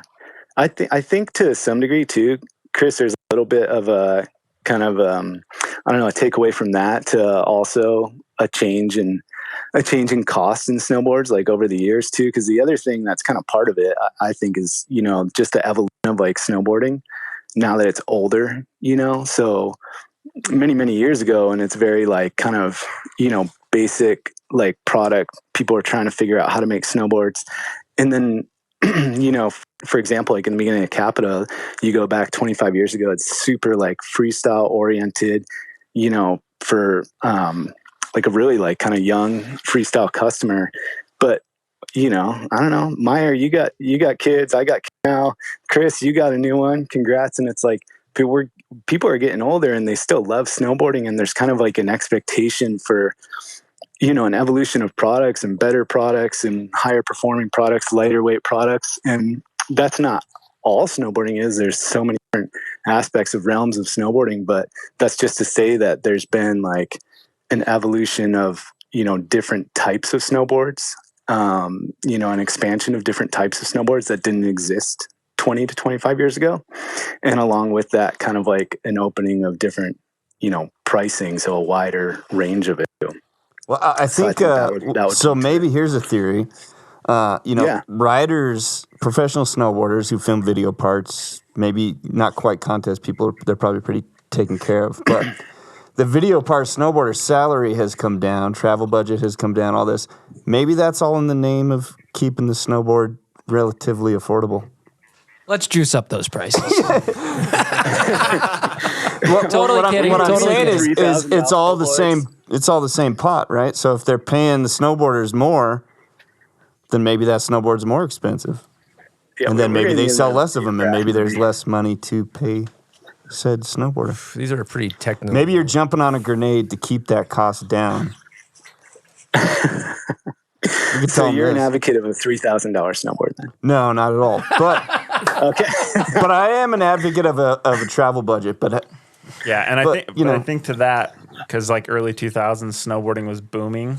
Like people were getting it paid. was insane how many snowboards are being sold. There was like, we were closer to selling 1 million snowboards a year. Now we're in, like, as an entire industry, closer to 700, right? Yeah. Like, so there used to be 300,000 more snowboards in the market as well. Yeah. I mean, I think part of that would go back to like people getting paid too. I wonder like how it would reflect, kind of the first point with just like the rise in costs over the years too, Yeah. Well, that bottom line just, you end up in the red, and those prices of those boards are going to have to go up.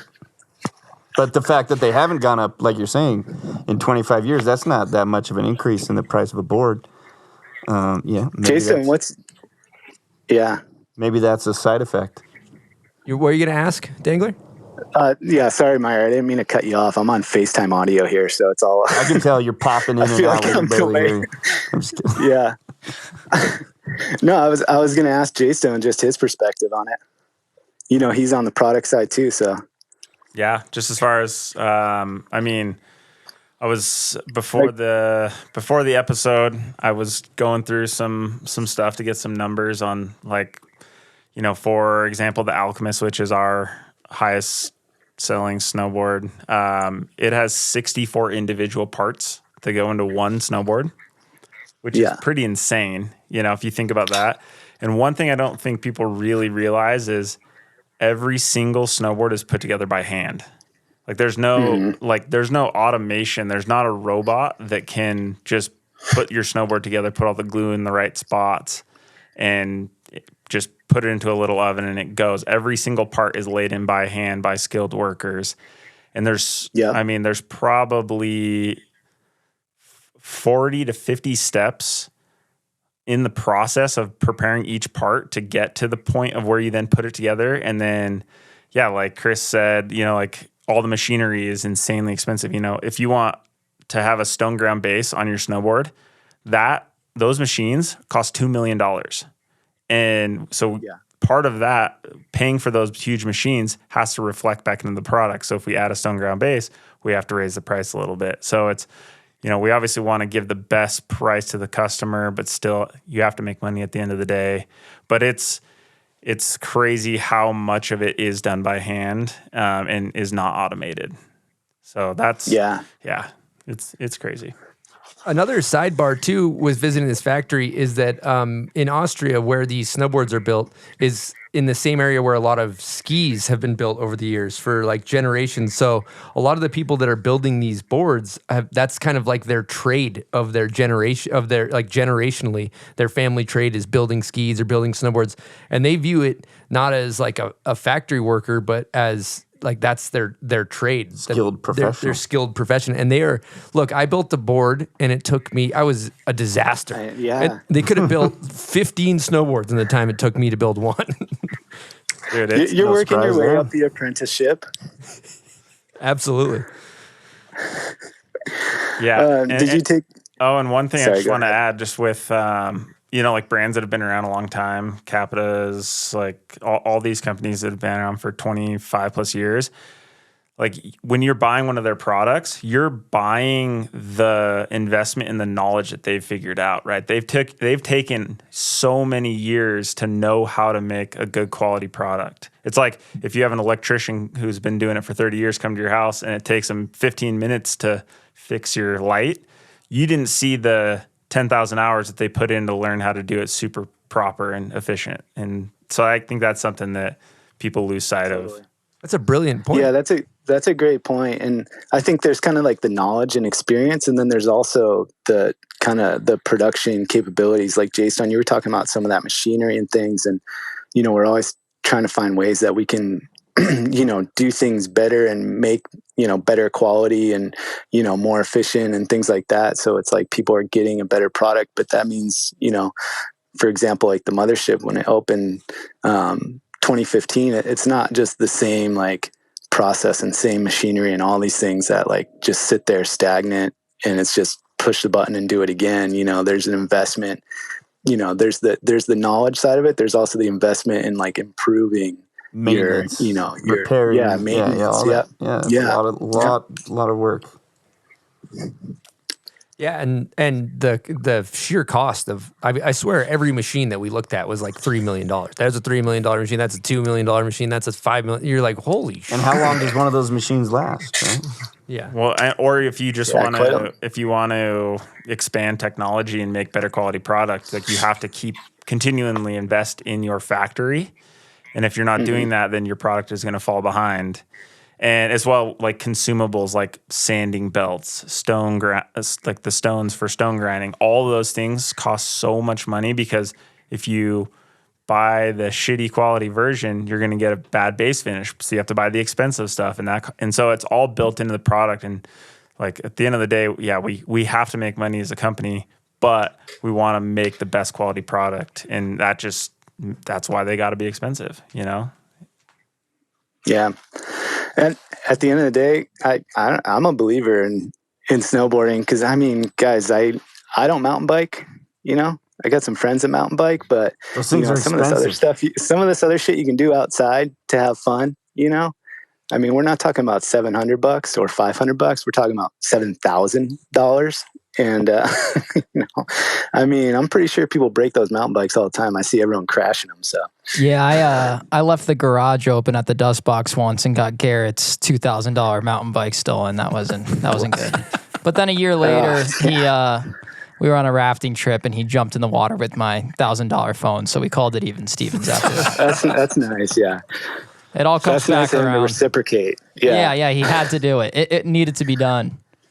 That's a good point. And also the snowboard, if you don't do like a front flip and smash the tail off, or like a 20-foot drop to board slide, or your snowboard should stand up if you're just an average weekend warrior for a number of years. And that's it's not like you have to buy a new one every season. So it's a good point. It's funny looking at the powder boards that I rode at the end of the year versus wait. boards. You do have to buy a new board every year. Yeah, 100%. And bindings and boots and goggles and snowboard movies. Yeah, you listen to Meyer. You got to buy the new board. It's got to be the $3,000 snowboard. Yeah. Reid, do you maintain your boards a lot? I try to do a way better job nowadays. It makes a big difference. It definitely makes a big difference. Yeah, you learned from Spencer you were hit. Oh yeah. Spencer he's so dialed. He's like so meticulous about how to set up the spot or anything. I'm taking notes from the professionals. A well-tuned snowboard is more fun. That's a fact. Oh yeah. Reid doesn't quite roll with the wax tuning kit yet. He's not quite there. No, you don't need that all the time. But he relies on someone else to bring it. Someone else will bring one. Yeah. It's like, am I going to pack toothpaste on this trip, or am I going to have every morning? I have faith that someone else. Are you going to squish a bungee into that bag, or a I'm bringing bunge. I'm bringing iron bunge. and wax kit? Yeah, I'll bring the bunge all day. Amazing, Dangler. Well, appreciate you shedding some light on this topic. Been super fun. Any other thoughts on snowboards before we send you off here? Any other thoughts on them? Yeah. No, but I just want to say, Justin and Reid, I just watched that video the other day, so I'm hyped on the new Videograss movie. Good job, guys. Thank you. Justin, the intro Thanks for your support. The intro is insane, man. Couldn't have done it without you. Yeah, no problem. Where'd you film the intro? Oh, we just talked about that. That's in my garage. He built that in his garage this summer. Yeah. That was insane. I love that. Oh, also new CAPiTA project coming out in a few weeks, right? You want to talk about that? Yeah, we got a video coming out end of November. And so, yeah, stoked on it. So we had Kevin Nolan was out filming with a bunch of our crew. And so we got probably 15-minute project. So we'll have it kind of shown at some screenings and stuff. And then we'll put it online at the end of November. So it's going to be pretty sick. Yeah, we ran into those guys in Oslo, and we would hear of all the things they were doing. I know something that Benny Milam Benny Milam's doing some ridiculous things. Yeah, Benny's Miles. in there. We were hearing chirps when we were in Oslo. Yeah, awesome. It's funny in the winter. It's a full Battlefield rival crew, and then right when it ends, it's boys again. Yeah, it's like fake. It's fake Battlefield. We're still going out and grabbing dinners together, but Yeah, you guys are all trying to get your stuff done now. Just a bunch of squirrels. Yeah, trying to get their nut. Exactly. All right, Dangler, appreciate you, and thanks for taking the time. Thank you guys. Later, Dangler. Okay. Yeah, appreciate it. Okay, later. Talk to you later. Peace. Always good checking in with Daddy Dangler, father of two. He gave me some pretty good fatherly advice. He had all kinds of good things to say. Let's hear it. Some of it I don't really want to. Okay, my baby came out with a huge sack. Okay, like this thing was unbelievable, and he said that happened too with his kid, and it shrunk down a little bit over time. And I was like, okay, Nothing to worry about. I thought that was a like father like son situation, but one thing I do want to share though, because I don't think we've done a show Balls of steel. since I've had a child. So The like father, like son was your son came early. yeah. Oh, there you go. Hey, oh, yeah. So, Oh, my God. So my son came 5 weeks early, and which is terrifying. If anybody knows, premature babies can have lots of health complications. So I was down at Red Bull Rampage, and which is 4.5 hours away from Salt Lake City, and baby wasn't due for 5 weeks. Didn't think I had anything to worry about, and my wife's mom called me at 2:00 in the morning. She said, "We're at the hospital. Britt is going into labor right now." And so I immediately shit my pants and grabbed my phone and my wallet and left the rest of my shit there and started pinning it at 2:00 in the morning down the freeway. And I likened it to a desert race on a dirt bike. I've done 80-mile desert races, and they're about 4 hours, give or take. And you have to focus for 4 hours. And I didn't have any tip overs, or no crashes or anything in my last 4. And I'm like, there's hazards. Like you're going up like gnarly stuff on your dirt bike. If I can definitely drive very fast on a freeway if I focus. So I was making critical decisions. I was going really fast. What speeds? I got pulled over. Allegedly. Mad Max Fury Road. I got pulled over going 103 miles an hour. Allegedly. Allegedly, I should say for legal purposes. And I had a pit bike in the back of my truck. I looked probably like just a degenerate. I think he thought he was getting a lunatic. And I proceeded to tell him, hey, and an hour into the drive, my wife called me and she's like, hey, I just got my epidural. I am about to, I'm going to go into the, like, where they give birth, whatever, go into the full, like, it's not labor, but where you have the baby, basically. We're waiting for you to get here. I'm dilated to 6 centimeters. When I dilate to 10, we're going in there.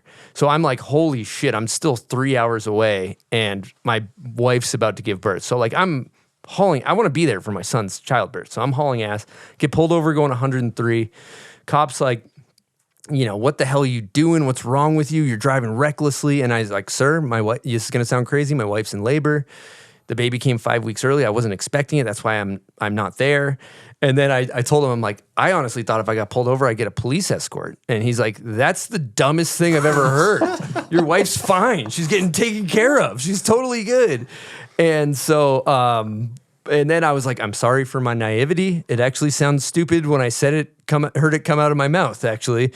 But, and then he kind of lightened up and he, thank God, let me go. No ticket. No ticket. And I made it in time. And baby, aside from being premature and needing to be in the NICU, all his vitals are good, and Huge sack. he's got a huge sack. He's doing great. His name's Chip, and I just wanted Chippy. I figured I'd share that real Come quick. 'cause I on, thought Chippy. it was, Congrats, Chris and yeah. Britt. So he's doing good. He should be in the hospital for 13 days now, hoping to be out by like 24 days or something. We'll see. But he just needs to grow a bit. And Did you make it in time? I made it. Yeah, I made it. Everything was there. great. Everything was great. Baby came out screaming. Missed nothing. Which was such a relief. When you're having a premature baby, the baby came out screaming. And I've been telling him, I just kind of whisper to him. I just tell him, you are a natural born athlete. I just repeat that to him. So I'm hoping he's got a good back lip. Hoping he's got a good back too. And that's Good spiral. Good spiral. I mean, he's got to be good at sports, or else, what's the other point of having a son? You know what I mean? Someone's got to throw the ball to you. Get my rebound. Just kidding. I'm kidding. He can do whatever he wants. You got a trick you can't do that you're hoping he can teach you one Oh day. yeah, I mean, good method would be just for starters. Let's get that going. What do you think? I'm not even a fan of that. You're not. That's Hot take. I'm Really? I'll take you back on that. You got also- one or? I think I'm the also method saying that is because I kinda can't ugly. do it. Yeah. So of course I'm saying that, but You got a nasty back seven. I'd take a back seven over a method any day. Method might be the most overrated trick.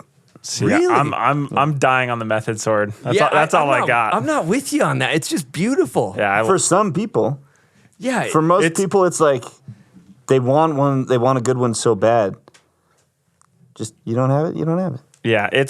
it's one of the easiest ones to make look heinous. Like absolutely Exactly. heinous. Please never do that again. But a good one, you see a little Nico Mueller. I'll tell you, you can make a damn good career off of it too. Who's your favorite method?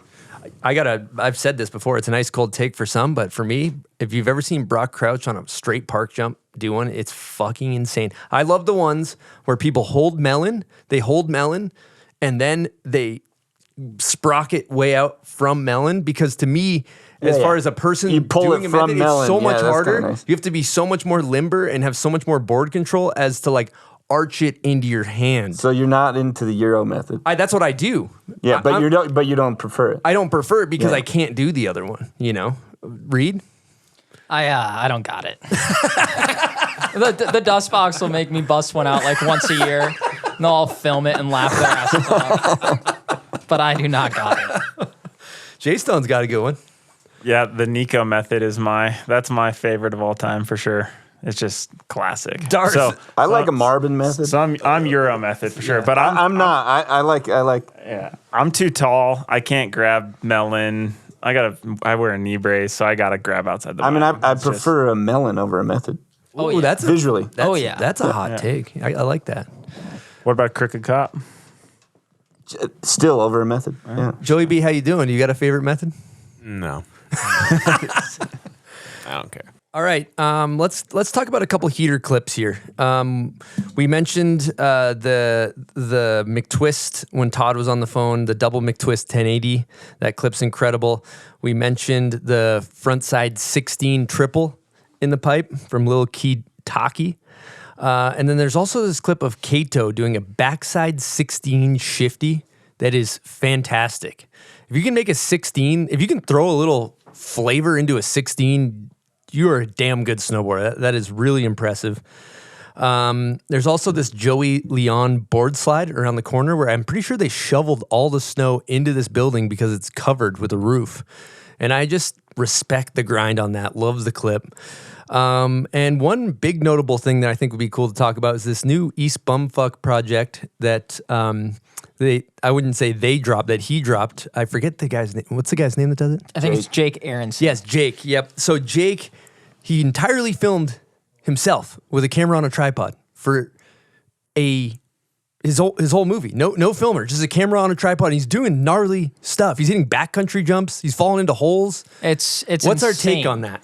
I used to joke with the dust box because we beef like brothers. I'd be like, all right, just give me a tripod. I'm going to do this one myself. Have a 6-pack at the bottom. And then the video comes out. You just ting on a front lip and you're just Soft shell taco going grape in lady the by middle of the yourself. stairs. But to actually do that is so dangerous. And I respect it. Yeah, it seems hard to get motivated. You got to hike the tripod all the way across to a whole nother ridge and then hike back another freaking mile and hope it's And then recording. battle. Yeah. It's got to be Well, nuts. yeah, and then that's 2 underpaid jobs. You're not getting paid as a filmer, and you're not getting paid as a snowboarder. That's for the culture. I doubt Straight he's up. worried about it. Yeah, there's the one clip where he falls in the hole. Yeah, there's a clip in there, and he has to go time-lapse mode, and it takes like a while on time-lapse mode, and you see him crawl out of this backcountry like crevasse. I guess that's the most irresponsible part is the backcountry solo. I think they correct me if I'm wrong, but I think they make drones that you can do like a follow me mode. Yeah, for they sure. do. That would Yeah, be perfect for the do it yourself. But that drone's not Fuck going to everyone follow else. you, find you when you're buried. Hey, The drone's just hovering or over your body. For 4 hours straight, finally dies, falls on top of it. the footage comes out, you're just screaming 911 at the robot. Dude, yeah, that video is nuts. The first few clips, I was like, this kind of seems like he's filming himself. Like nobody's panning, nobody's doing anything. And then you realize like, holy shit, he literally set up every shot himself. Shoveled it himself. Yeah, and there's that, like He's got a street part as well. yeah, and so it's like the crazy backcountry one. There's like a rock wall ride, and he has to ollie off the rock over a cliff down, and he clips on one of them, and it's like death-defying shit. So yeah, Respect. kudos to that homie. That shit was nuts. I definitely encourage people to be in the backcountry with friends that can save your life. But I will say that I respect somebody going out with a concept and executing a concept of filming themselves and just doing something different, doing something new. God, that takes some work ethic. So check that out, East Bumfuck. Good stuff. All right, one more question. Bizarre name. Bizarre name. Yeah, we need the backstory on that. We are going to bring in Nirvana, and we're also going to bring in Sarge, aka PMac, Pat McCarthy. But let's hit a couple questions before you guys get out of studio and we switch things up. I thought this is a good one from Darren Lund. What is the most overrated piece of gear that people buy and they don't need? Overrated? Overrated. What are people buying that they don't need? Apparently a filmer. Goggles. Goggles? Goggles. On a powder day. Yeah, there's in the new Dustbox video, they're hitting powder jumps, no goggles, and it looks so sick. Dude, you want to know my old head? I have a old head take alert.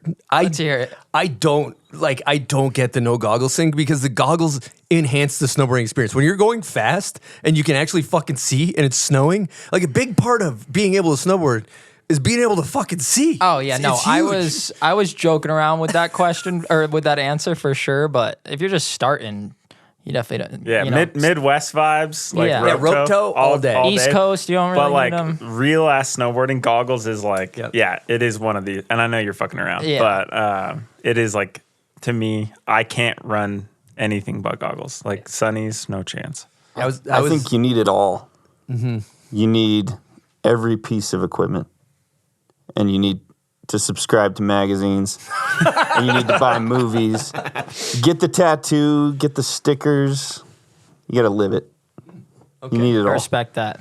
I like that take. So you're saying nothing's overrated. All right. Nah. I know you know what you're going to do. You're going to think of something driving home and you're going to be like, God. Like, who needs a fucking Do people leg use- bag? God. Do people You need a still leg use bag. like the snowboard No, you don't. leashes? I don't think leashes are a thing. No. Okay. Yeah, not anymore. And I would Not say required. I like stomp pads. I'm pro stomp Yeah, see, pads. get the stomp pad. I Get a like crab it's- grab getting stomp off the pad. chairlift is a significantly superior experience when your foot's not sliding around. Oh yeah. You know, you run stomp pads. That's a good wormhole. Sometimes, but usually not. But I would. Mm-hmm. You know what works that I've seen Cole Naven do is not if you're paying for your snowboard and want to keep the top sheet looking mint, but he takes a knife and scratches in between his bindings, and it has like this extra grip. Pro tip. I don't know. Until If you get a little bit of snow in there. yeah, I don't know if you get a Jason. You getting a Yeah, factory come on. warranty Here's on that tech. You're going to work that one into the next We'll design. warranty it all. You toss it out of an airplane, we'll warranty it. Anything you got. Are you going to design some new top sheets? Some Just have No someone at the stomp pad factory needed? with a knife, just the assembly destroying. line? Yeah, brand new snowboard. Like, yeah, just fuck it up. Just This literally- snowboard is now $500 because we had to pay the knife cutter.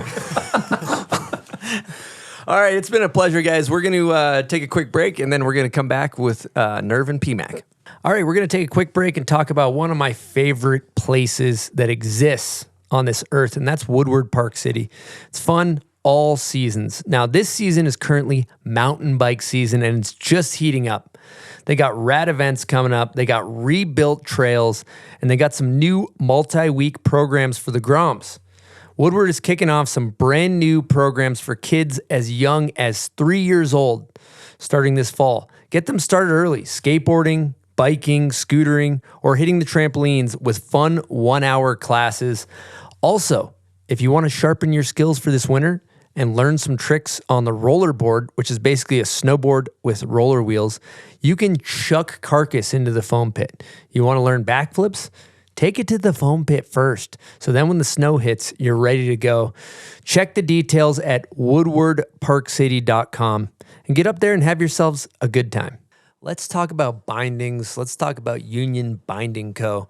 I personally think they make the best bindings on the market. I'm biased, but I think that would be the general consensus amongst most snowboarders. We're talking buttery smooth ratchets. We're talking lots of adjustability. But most importantly, I love the clean look. Draplin did the logo years ago, and it is strong. I run the white Union Force Classics on some black pants. I think it just looks timeless, personally.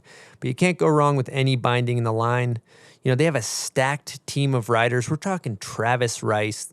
We're talking Arthur Longo, Kazuhiro Kahubo, Austin Viz, Jess Kimura. The list goes on of just very talented snowboarders, and it's a company that's owned by snowboarders. It's snowboarders that care about this lifestyle we call snowboarding, and they invest in it, and they make great products. So if you're interested in getting yourself a pair of bindings, check out unionbindingcompany.com. Check out their whole line. You won't be disappointed. All right, let's take a quick break and talk about Yeti. They got a new cooler. It's called the Roadie 15, and it's perfect for all of your essentials. You can throw it on the front of an ATV, throw it on your paddleboard or a kayak. It's also really light. You can carry it down to your beach, or you can go fishing with it. Great cooler, weighs less than 10 pounds empty. There's also ample space to fit a 12-pack of standard cans with ice. So those bevs stay cold wherever your adventure takes you. They got all types of technology in this thing too. They got the new double duty strap, which means you don't need to use your hands. You can throw it over your shoulder. They got good handles. They got the non-slip feet for the back of your truck. They got a drain plug if you want to hose the thing out if it gets nasty. They got tie-down slots. And the best thing about the Yetis is the permafrost insulation. So they're the best coolers. They keep those bevs ice cold on a hot summer day. Check out their website if you want to learn more about the Yeti Roadie 15. All right, we got some new additions in the studio. We got Pat McCarthy and Nirvana Ortanez. What's happening? Did I say that right? Ortanez? Yeah, that's what I thought. Okay. What's your title, PMAC, for executive, senior, CEO? Oh, 686? senior cat herder, or team manager, or bar tab specialist. There's lots of them, but I can also, I mean, basically just doing a lot of marketing and team with the crew at 686. This is my 19th season I'm going into with them, which blows my mind, but. For the listeners that can't see, PMAC is wearing war paint, dressed up like the Sarge in some camo. Yeah, I'm really living it out, Sarge mode. Going Tropic Thunder. And we do have a request. I want to figure out who asked this. This is specifically for you, Sarge. Joseph McCarty. Yes, go ahead and hit that one. Yeah, Whoa. we have a request from a Patreon member, Joseph McCarty. Can we get a proper he from Sarge?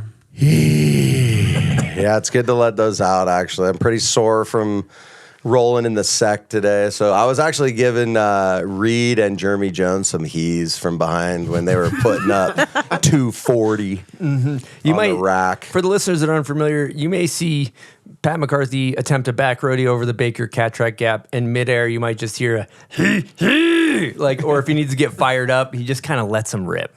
Yeah. It's just kind of like a war cry. Fitting. And Nerve, what's going on with you these days? What's happening? A lot of freelancing, lots of uninvited. Just event production at its fullest. Yeah, Nerve, let's talk about Uninvited, Nerve, because last year was a huge success. The event went off here at Woodward Park City. What's going on this year? Yeah, so we're gonna be back at Woodward Park City this year. We're already locked in. The Uninvited Invitational, April 10th through the 13th, 2025. So mark your calendars because it's coming back. Incredible. And then are you guys going to be scouring the world for the talent similar to last year? Oh yeah, we're every corner, and we've got some things in the pipeline that I'm not allowed to talk about quite yet. Cool. And last year the prize money was psycho. It was insane. Yeah. A lot of women took home they secured the bag. as Yeah, we like to say. they did. Incredible. Are we hoping to run up another nice prize purse? Yeah, I think we're looking to increase it. Wow, Again. there we go. Yeah. Fire. So let's just talk about it, because for me, it warmed my heart. We did a group chat specifically about that last year in the spring. But what do you think the ingredients are? Why do you think it's successful? Why do you think people are latching on to the contest so much? I think that a lot of it is like attention to detail, and then just heart from Jess and from everyone that's involved, and then everyone that supports it too. Like everyone who comes out for it and talks about it. Like you've talked about it a lot, and we really appreciate that, and it really makes a difference. People want to see, the success of the riders too. Absolutely. And it's good to build a roadmap for aspiring young snowboarders to have a place to get some shine, because that's a difficult place to navigate when you're coming up. Oh yeah, like a platform, having the platform there for for them is huge, and Jess has put a lot of like work into making that happen with the films before the event, and then just continuing that energy on. Killer. I think Not gonna lie either. Throwing some cheddar bisque in there is not a bad thing for the people, you know. Like when someone rolls out with the big check, like we need more of that in our sport. So if you're running a brand out there, start throwing the cheddar bisque back into the scene for sure. And you guys brought the energy for the contest. It was like watching an old Thrasher Buster bail. Like everyone was just so hyped. Like every slam, every make. Like we need more shirtless men. Yeah, it was. Yeah, we're calling all the shirtless. It men. was sick to watch. Like I did enjoy so entertaining. Making fun of Zach Hale was extremely fun as well as a guy on the mic. It was a good time. Sarge, what are you doing out here in Salt Lake? Kind of a number of different things. I flew out initially to go up to Woody's. They got some super clinics going on up there. So basically, like all the brands are there, and then all the Salt Lake retailers were up there, and we're getting our fingers dirty, slanging the goods. For people that don't know, what is a super clinic? Super clinic would be like you'd have all next year's gear and all the tech, and you'd have some reps and some tech reps, and they're gonna run shop kids and shop owners through all the different technologies with the gear. So when they're out on the shop floor, they know what they're talking about, and they're not just kind of just coming up with it out of nowhere. And it's just like anytime you get to like tap in with people that are selling like your goods and like kind of educating them in a way, that's essential. Like we just want like everybody out there to know like what they're doing. And when you group everyone together, it's fun because you can like network.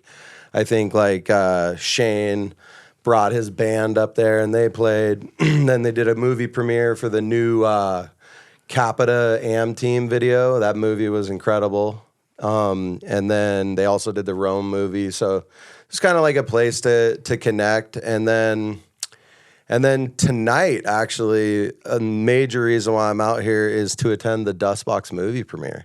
So they're about to throw down their film, Spirit, and I think Nirvana actually was helping set that all up with Coop and the whole Dustbox crew. What's the deal at the venue? Yeah, the venue, it's really cool. It's just right off of 21st and like 800. It's right in Sugar House. So it's like this warehouse cutty zone, and we set up some photos, and it's going to be like an outdoor projection, and there's food trucks and all of the whole shebang. And there's a headphones going on situation. Yes. Right? Yeah, the release of the Dustbox headphones just came out too. Incredible. It seems really cool from my perspective. Skull Candy's doing a big push. Like the team is stacked. They're doing cool stuff up at their office. It's just so good to see brands that are just like heavily investing in the culture, and they got good people over there. Yeah, the crew is pretty sweet. I'm like contracted with them, so I get to jump in when they need me. So yeah, but they're like Littlest and Chelsea Waddell's up there now, and it's a nice gang. Killer, love it. That should be a fun one. Costumes required tonight. Or you can also dress up.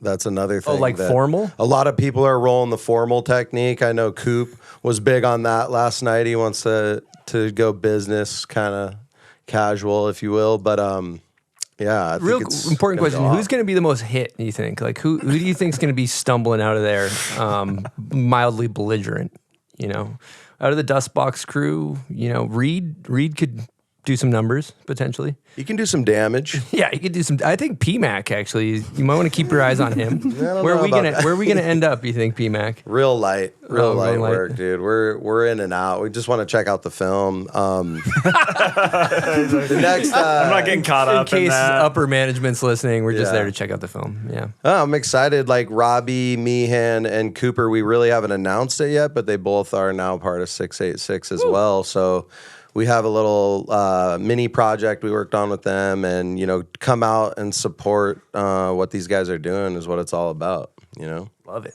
Going back to that super clinic, I think it's kind of interesting because there's a important connection between the brand and then the person who sells the product in said snowboard shop. And if they don't have the right information, Jay Stone, maybe you could add on this too, because it's like you worked at Milo. Like, how important is the chain of like the brand explaining the information, so then the person on the floor can say, hey, this is why you need to buy the K2 Alchemist or the 686 Tommy Gesme pant or whatever it is. I mean, yeah, it's everything. Like, I worked at Milo for 7 years, and having those clinics, having the reps from the brands come in and teach us about the product, like that was your Bible of what the product was and what you use to sell the product. And so it's really cool. I think for me, going through every single step, I went from, shop employee to sales rep for Solomon to now designing product.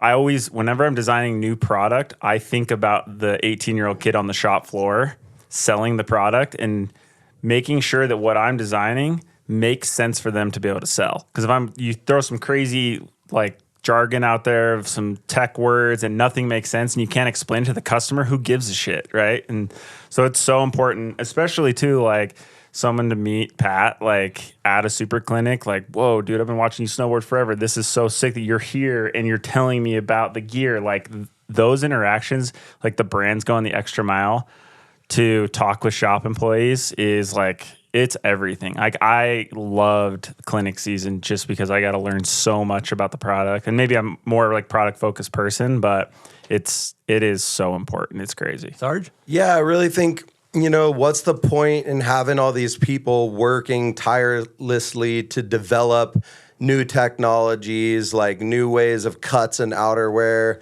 like dope board technologies? There's no point in doing all of that if you're not going to educate the person that's going to sell it on the floor.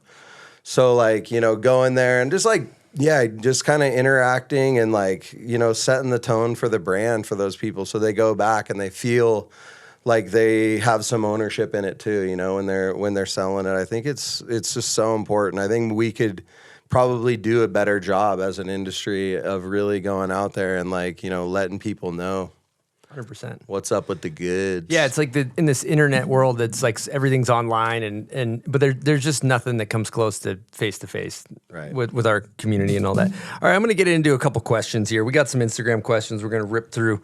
I thought this one was interesting. It's from Isaiah Wolfsomson. Sorry if I butchered your name. Isaiah, OG homie. He asked, thoughts on current snowboard graphics? Looks like we have been playing it safe. Jay Stone, maybe I'll let you field this one since you're deep in the game.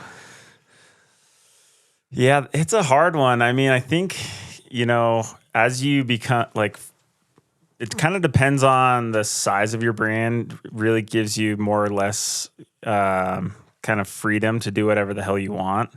So like as you get bigger, maybe you like, okay, you're looking at like your demographic becomes much wider, and then you have to maybe tone some of your graphics down to be a little bit safer and more sellable. But then, on the flip side, like for all of our freestyle stuff, like Ciszek, we let him do literally whatever the hell he wants. And I think that's so sick. And it's literally like anything he wants to do, it's going on the board, no questions asked. So yeah, it's hard. Like I think on the freestyle side of things, boards have been getting a little stale. Compared to just like 8 years ago, there used to be a little bit more rogue graphics out there. But yeah, I mean, it's all subjective. Like your favorite graphic ever might be someone's least favorite graphic ever. So yeah, it's a tough one. Yes, it makes sense with how wide's your demographic. How many people are you trying to sell this board to? Because if you're making a small run, you can do whatever the hell you want. Yeah. And if you're just like, oh, I'm live in this state and I only want to market to people around my zone, and I'm making some shit that's like people rock with just in my zone, you can do whatever the hell you want. But then someone else on the, if you're West Coast and they're East Coast, they might be like, I would never buy that graphic. Yeah, like, let's talk about like the K2 Alchemist. You always talk about like how many countries does that go to, right? It's like 40 or something, or like all the European like little countries everywhere. It goes all around the world, and so you have to play it safer with that. And especially it's like most people who are buying like a super nice sports car, they're probably going all black, right? Like they're not gonna get like. Well, some people get hot pink or something like that, but you got to play it safe because it's an expensive product and you want it to be sort of timeless, So it's a tough game to play. You got any thoughts, man? I had a question, or like maybe thoughts. When you have a board like the K2 Alchemist, do you think that they stick with like that idea or concept, or are you allowed to do, or is that a brand kind of question? It's definitely a brand question of like where you want things to be. Like I think also too, it comes down to like brand identity, right? Like when you see a CAPiTA graphic or a K2 or a lib, like you see a Jamie Lynn and you're like, I know that's a lib, you know? Like, so there's some brand identity that you want to stick with, because if you switch everything up from, you know, polar opposites every year, people don't recognize your product. And so it's hard for sure. Here's the thing. All right, I'm just gonna say this. Like on this show, we ask people favorite board graphic ever. You know, to hit the nostalgia swings, and like the go-to that everybody says is the Turrier sword graphic. And if you look at the sword graphic, it's like it's just cool. Like you can look at it, and you're just like, you know. Graphics that fill the space that are memorable are so nice, and like there is I'm kind of on board with the take of bland graphics of just we'll just put something safe and we'll put the name of the company on there, and a lot of people will buy it. But then you ask people, you know, our 200 plus person poll, it's always the memorable ones are the ones that are a little bit risky, so to speak. For sure. Or like Gabe just got a pro model board, and Ben drew their like little dog, French bulldog with like a third eye smoking a joint, and it's like the sickest graphic, and that's what I want to ride, you know? So and it's it's hard for sure. Yeah, it's a balance, because the person that snowboards 4 days a year is going to be like, give me the safe one. Yeah, give me the just baby blue top sheet, and they're cool with it. So Sarge? Yeah, I mean, we see the same like concept in the outerwear space as well, where it's like every time that I'm sitting there with all the reps and everything, they're like, well, can we get it in black?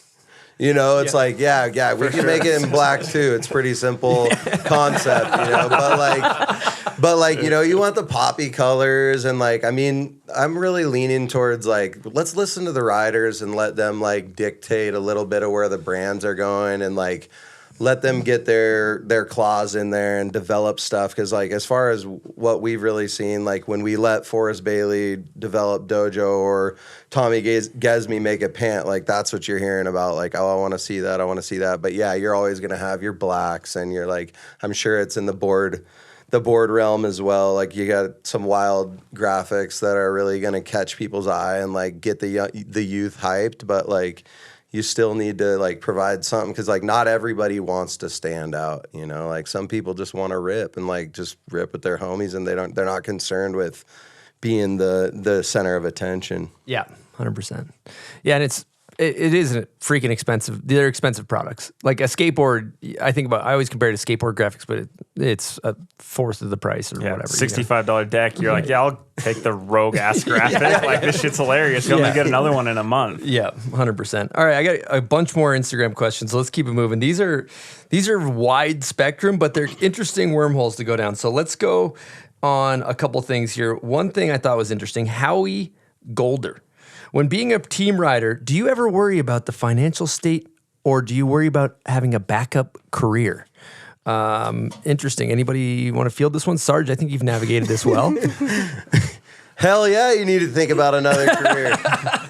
This day and age, you gotta like just diversify in every way, shape, or form. I was actually just talking to Nirvana about this. It's like, don't be afraid to get your hands dirty, to like maybe set up a booth one day, to maybe like go out in the field and try something a little bit different. Like, you know, it's not just one way like the whole time, you know? And so it's like the more that you can offer the earth and like the brands that you're working with, and the like, you know, maybe film a couple reels and chop them up and like make something cool that the brand can put out too. Like, you know, I think right now is such a unique time in our sport where you can just kind of do a ton of different things, and people can just like create viral moments all the time. And I think it's essential to not be like, I'm a pro snowboarder, I'm just gonna get my boards and get down to it. Like there's a lot of other sides to it that I think it's important. You know, you need to be educating and diversifying. Yeah, I feel like when you're a pro snowboarder, it's almost like practice, right? For what you're doing afterwards. You could treat it like that, where you, like what you're saying with putting content and chopping up something, like you could be a social media manager, like after snowboarding. But you also have to think about getting your feet wet while you're snowboarding, like not waiting around for someone to give you a job. Like you got to go out and get it and ask the people who are in those positions, like they're more than open to talk. Like I'm sure, Pat, you've had people talk to you, even J-Stone, like having people ask you like, okay, how did you get to where you are? And it's more often than not, it's like, well, you just kind of have to start. Good. Yeah. Great advice. And you guys, that's a good question, because you guys have both been in similar positions in like marketing positions over the years. And I always wondered, you know, as a person on the other side, so to speak, like what do you look for when you're like, okay, what's an ideal team rider or someone you want to bring on as a part of a brand or a team, not even team rider, somebody to be, you know, J-Stone, you bringing them on to the design and development part of boards. Like what are we looking for here? Well, I mean, from a team rider perspective, I want somebody that I can hang out with a lot and not bug me. You know, that's a big side of it. I also I'm really looking for like people that kind of like see the team as like this community that they're down. So it's like, you know, like if you were over at K2, like when Jake Ciszek's got a video coming out, like you want to see like Gabe repost that and Sage repost that or whatever. And like when you're like actually feeling like part of the team, it's not like, you know, snowboarding it's yourself, you know, you're a one-man band kind of, but like by feeling like you're part of the team and like supporting the other riders, and like I think that's an insane like important side of it right now that like we all need to lean into. Yeah, Bozung. I love the serious conversations with face paint and all kinds of shit. It's incredible. Yeah, I mean, I guess, you know, I get to work with riders a lot, which is I can just tell you're holding it back.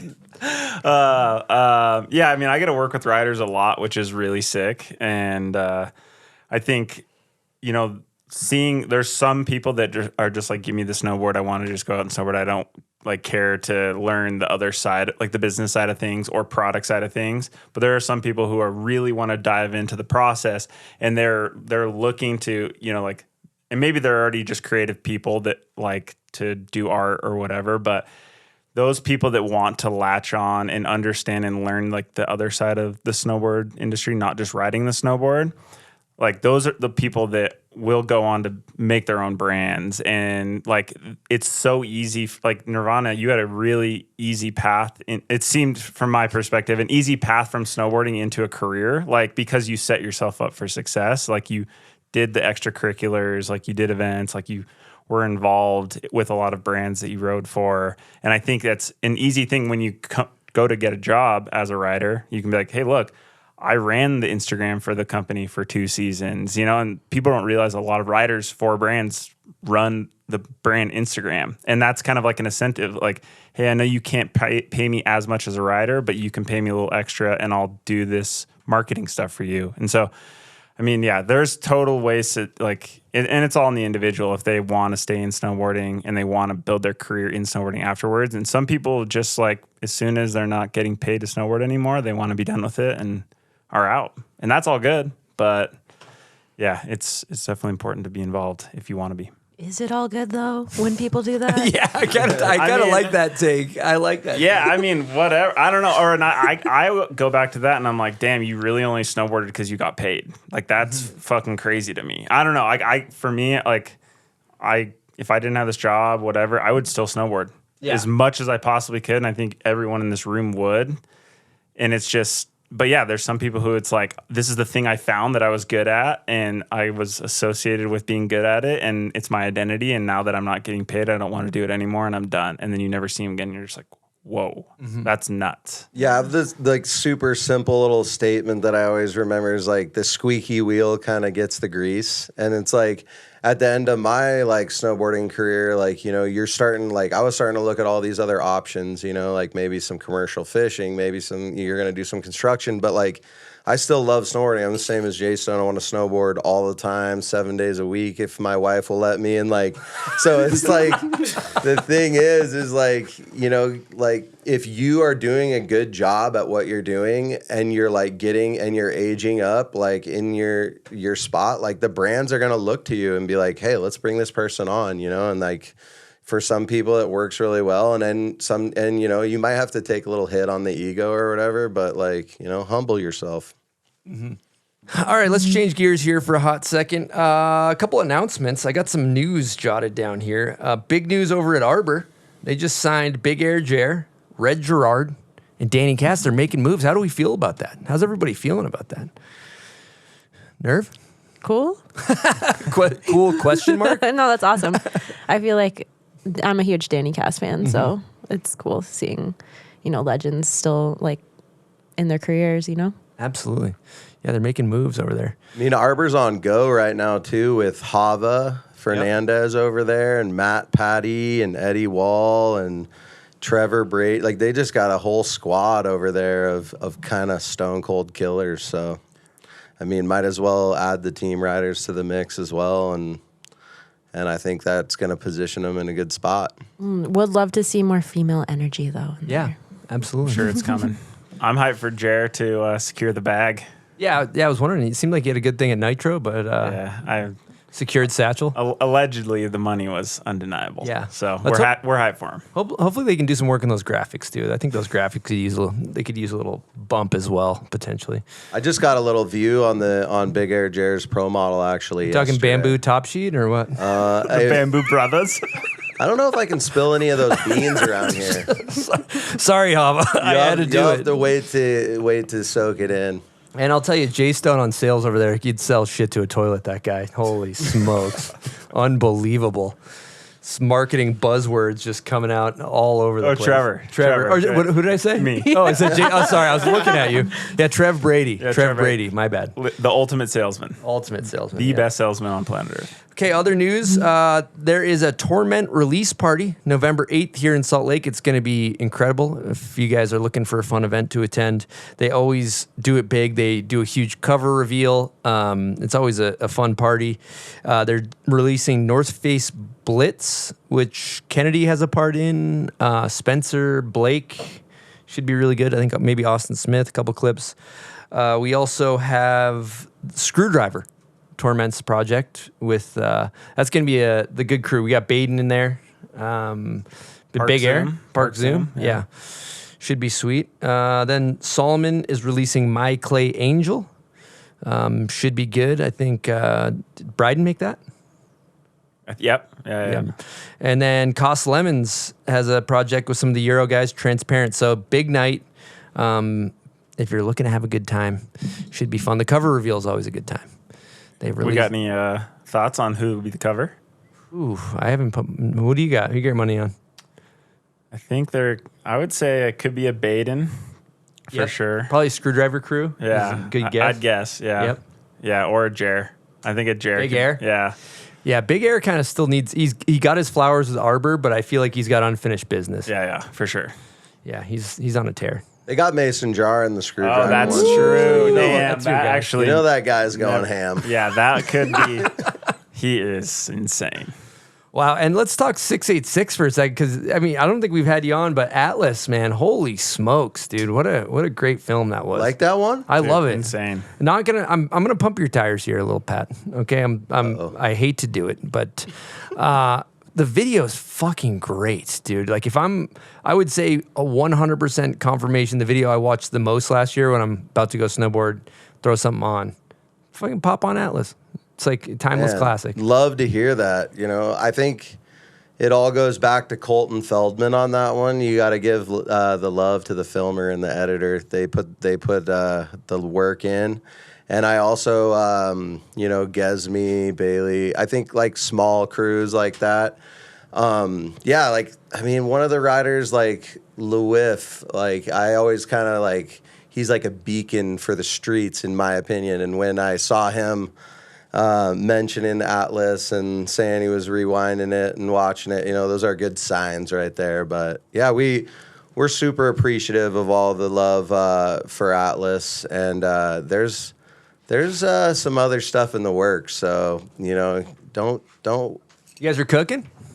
Yeah. There's lots of eggs and bacons on the griddle. Wow. Dude, Yeah, so. I got a question on that because kind of out of nowhere, like 686 has always been such a sick snowboard company. It's like rider owned, like everything you'd want in it. But in the past few years, you guys have just been coming out swinging with like whole new team, everything. Product looks insane. Was that something that naturally happened, or is that something like from a brand standpoint, you guys are like, yo, we really want to get some dope riders. We want to like put all of our eggs in this basket and get it going? Yeah, it just seemed like in 2 years now, 686 like one of the sickest companies. Like, I'm gonna tell you that like Michael Akira West being independently owned, like, you know, certified B Corp, all like climate neutral, and also just basically, you know, having all the power to push in whatever direction he wants to go, you know, like in this day and age, a lot of our brands are under umbrellas and owned by other companies, and different things like that is going on around a lot. So being independently owned and being able to call your shots is really important. I mean, the team stuff, Brent and I work, you know, tirelessly on that. I think feeding the culture with the finest cuisine is the best thing you can do as a brand. God. So it's like, get out there and like make the best projects. It's going to cost you some money, you know, like you're going to have to give all the riders $20,000 travel budgets. You're going to have to like do a big premiere tour. You're going to have to like pay the filmers what they're worth, like pay the editors what they're worth, like make projects that like leave an impact on the culture, not just like another reel for your gram, for your, you know, piece. It's like you can go and change the whole directive and you know, big shouts to my co-part Brent that we work on all sorts of stuff, and yeah, I appreciate the support from everybody and the movement, you know, like, and that people are picking up on it. So thank you. Yeah, you know, sick. Huge piece of the puzzle here, in my opinion. Gesme. For sure. Gesme, that was a big get. That was a huge grab for 686. TPG out there. Whew. Massive. I had no clue. I mean, like his style is always, I've been huge fan. But what it really turned out that blew my mind, and you would never get this when you like see him riding, but it's his work ethic. Every rider that's ever been out with Tommy Gesme knows like he's got the shovel in his hand the longest. He's riding selflessly. He's helping the homies get their shots too. But yeah, I mean, being like, you know, one of the things I always say at 686 is like, culture over contest. Like, get riders that have the style, that like push the culture in the way you want to go. And yeah, I mean, amazing shout outs to Tommy Gesme. And Essex Pant drops in like 2 or 3 weeks, and you better order that if you want the big dogs. Oh yeah, he's got a shovel in his hand. He doesn't have a brain cell in the head. He's ready to go. Keeping that skull hollow. And then you know, I'm curious about this, PMAC. When I'm thinking about hollow skulls, I think about, you know, I've been with you on top of Artist Point Gap, and you know, I've seen you do some gnarly stuff on your snowboard. And now you're sitting there like a caveman, and you got to do spreadsheets. Like, what? How are we doing with the spreadsheets? Oh, we're crushing the spreadsheets. We got the update on Excel. We're constantly keeping the budget tight.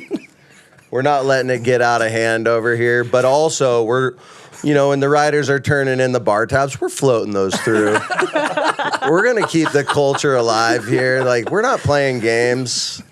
Dude, at the premiere for Atlas, you're like, I did so many expense reports for this movie. Yeah, a good movie takes a lot of expense reports. And you can't be that, you don't want to be that team manager who's letting those ones slide under the table into the garbage can. You got to make sure the boys are getting reimbursed. You know what I'm saying? Clean. Trust me, I'm AP's worst nightmare over here. Oh, good stuff. Good stuff. All right, this is another good question I have here. This is an Instagram question that I think also could pertain, I think, specifically to women's snowboarding, to Nirvana, in a way to look at this. But overall, we could do big picture as well. But Sean Earth asks, is snowboarding better now than it was 10 years ago? Age-old, old head question, I'm guessing. You want to field this one, Nerv? Sure, yeah. I think that compared to 10 years ago, snowboarding, especially women's snowboarding, is in a better place. And I think that a lot of people in the past years like laid the groundwork for that to happen, right? Like, you know, I remember the first project that I ever was on, we were given $500 to film Jetpack. And like we were so stoked that we had gotten like actual cash, not just product. And that's just like one instance, because at the time there was like, you know, Too Hard and Out of the Kitchen, like a couple other groups at the time. So I think that work, and then the work that like Desiree and Jess have put in, and then just like how I was saying, like, is it okay for these snowboarders to just up and leave? Because on the other side too, it's like you could only, there's only so many women that are behind the scenes as well. So it's kind of like for me, it's kind of a bummer when you have some of these big riders and then they just kind of like dip out. Yeah. Right. But, you know, everyone has a different experience too. And you have to understand that maybe they had a bad experience and like it put them in a bad place to not want to continue on after riding. Yeah. I think also what you mentioned there in passing too is we talk about snowboarding, and we're always talking about like the team specifically having more women on teams and balancing it out, which it is happening at a slow pace. But we don't talk about women working behind the scenes enough. I feel like it would be cool for you to touch on that. Yeah, there's plenty. I mean, or not plenty, but there's some that I could think of the top of my head, like Barrett. She's at, you know, GNU Mervyn. Colleen Quigley, she's at Patagonia. I was working at Roxy with Jenna Kuklinski. So those are just like a couple right off the cuff, but there needs to be more for sure. But it's hard too at the same time. It's kind of like when you enter the space and there's a lot of, you know, men, and they don't want to like, they go with what's safe, and they're not going to necessarily like understand that they can hang out with women, you know, 100%. Right? So I think taking that into account, and yeah, maybe taking risks, you know, behind the scenes when you're hiring, like at brands, like, or getting more women involved, whether it be like through contracting or, you know, consulting, whatever it might be. I think it all makes a difference. Yeah, and they're more inclined to hire more women on the team, and it all trickles down and it has a whole effect. Right. It's a different perspective. Mm-hmm. Yeah. I love it. That's awesome. All right, we got some bunch more questions. Let's keep things moving. We got a whole slew of J-Stone questions. So let's talk some Product good. Let's talk tech. Let's talk tech daddy for him. And you guys feel free to chirp in at any time if you have questions or thoughts. Or First question, which is an interesting one. J-Stone. Let me find the name. It's on the other page for who asked this. I want to give this person their credit here. It's from Luke Petty. He wants to know, why is there not a universal flex measurement for boards across different brands? I thought that was an interesting question. Oh, that's a good one. That's actually something we've been working on. So there's this company, I think they're out of Europe, they make this machine called the Ciszek machine, and it's for ski and snowboard. But basically you can put a board into the machine, and it takes basically flex measurements every couple inches across the entire length, or every couple centimeters for people who don't know what inches are, across the entire length of the board, and takes torsional data, and basically it's all the physical property data of the snowboard, and it puts it on a map.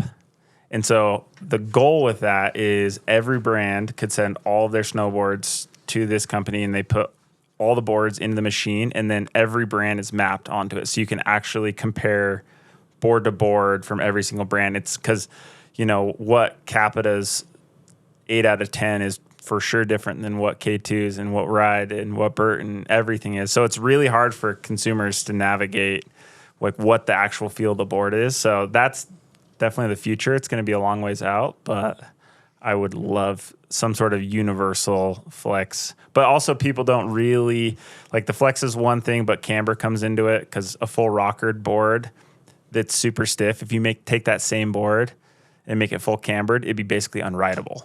And so camber plays a super important part with the core profile. And it's, yeah, we can get so far into the weeds on that.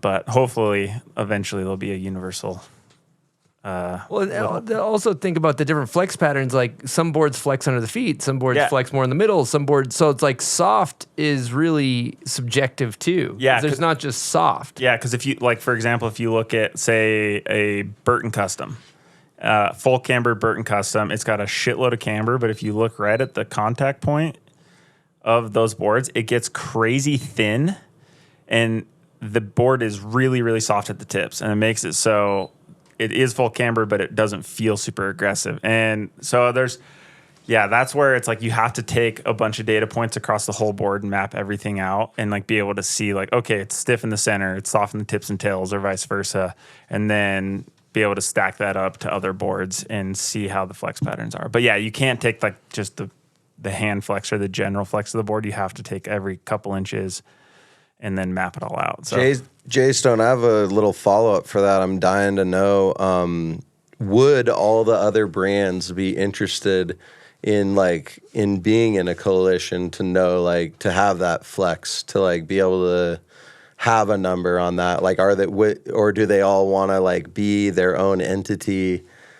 You know, that's something that I would wonder. Yeah, I mean, I guess for me, it's one of those things like you either get on the bus or you don't. And, you know, if your brand isn't, so say like, you know, 5 of the top 10 brands do it. And then consumers are like, wow, I can go to this place and see all the data of these 5 brands. I'm going to buy one of those 5. And the brand that decides like, nah, I want to keep my shit separate, they're probably going to lose out on a lot of sales because it's not as easy for the customer to buy the product correctly. And it's something that it should be like really like cheap or free or whatever. Like there's got to be some way that everyone can do it. Like it can't be a cost prohibitive thing. So then like Public couldn't do it because they're a smaller brand, you know? But I don't know. It'd be cool as a consumer to know 100%. Yeah. And like for me, I can take any brand of any board and I can get all of the data off and I can recreate the board. Super easy. So it's not like every brand can do that. So it's not like, or like I can peel a top sheet off of another brand's snowboard and look inside of it. Like we do it all the time. Mm-hmm. So it's not like just stealing some tech. Yeah. I mean, it's like literally everybody does it. Like everyone buys, you know, every car company buys a competitor car and reverse engineers it and sees what's good with it. And so I don't think a brand should be scared from that standpoint because if we want to do it, we can do it. So it's like, let's help the consumer make the educated decision to get the product that's right for them. So they don't buy like a $700 snowboard that's way too stiff. Mm-hmm. You know? Amen, brother. Yeah. I like it. One thing, I'm total kind of derail, but when we did the tour of the CAPiTA mothership, one thing I thought was really interesting about how snowboards are made is at the end of the line in the factory, they had the defects or whatever, the ones that didn't pass quality control. And there's just like a stack of these boards. And they'd be like, okay, grab the board. Tell us what's wrong with it. And I literally couldn't find what was wrong with it. Like it was like the subtlest blemish on the base in like printing. Yeah. Was like not even noticeable. Yeah. And they're like, and so going back to like what, you know, the amount of effort that goes into making boards, I thought that was really interesting. Those are the ones that get shipped to the team riders. 100%. Yeah, that's all day. Okay, this is a question from Michael Edmondson. Jay Stone, what's the best new tech to get excited about? Big question. Wow. Big question. What's exciting in the board design world? What do we got? Is Cap Snowboards coming back? Cap Snowboards 100% are not coming back. Okay, all right, just had to ask. No, absolutely not. I don't know. I mean, material stuff is like, it's for sure the future. And I know Todd touched on it a little bit, like foam cores. You know, that's like, I don't think people realize how hard it is to actually work with wood. Like, so say like we get our wood from Canada. And if Canada has a really cold winter, all the wood that's coming into our factory is going to be super dense. And so then we have to dry it extra, or like all the material properties are going to change. So then we have to sort all of the wood based on density and moisture content and stiffness and all that. Or if Canada has a really warm winter, the wood's going to come in really soft. So there's like the amount of quality control we have to do to make sure our wood is for cores is like super spot on is insane. Where if you could figure out how to use a foam that is made in a lab that's the same properties every single time that feels like wood, then that's the ultimate. It makes our lives so much easier. Why do we use wood over foam cores? Because there's like the modulus, which it's like basically the flex and the strength of wood is so hard to replicate in a synthetic setting. And so we're probably there now. Now they're making helicopter blades out of foam core wrap composites. Like it's the amount of new foam that's out there for aerospace stuff is insane. But wood is just, it's our like obtainable thing that we know we can control and do it right and make durable quality stuff. But it's not super sustainable. We're doing our best by having like FSC certified wood and all that. But really, if we can make cores out of foam that's consistent every single time, like that's the future without a doubt. Damn. But I didn't know any of that shit. I feel like helicopter blades are one thing, but people are like actually using this. Yeah, and that's what's hard. Right. Yeah. And that's where there isn't like people don't realize snowboards are one of like the hardest things in the world to manufacture. It's nuts. It's easier to make a car engine. Like you take a huge block of aluminum, stick it on a 5-axis CNC machine, hit go, and the engine block gets cut out.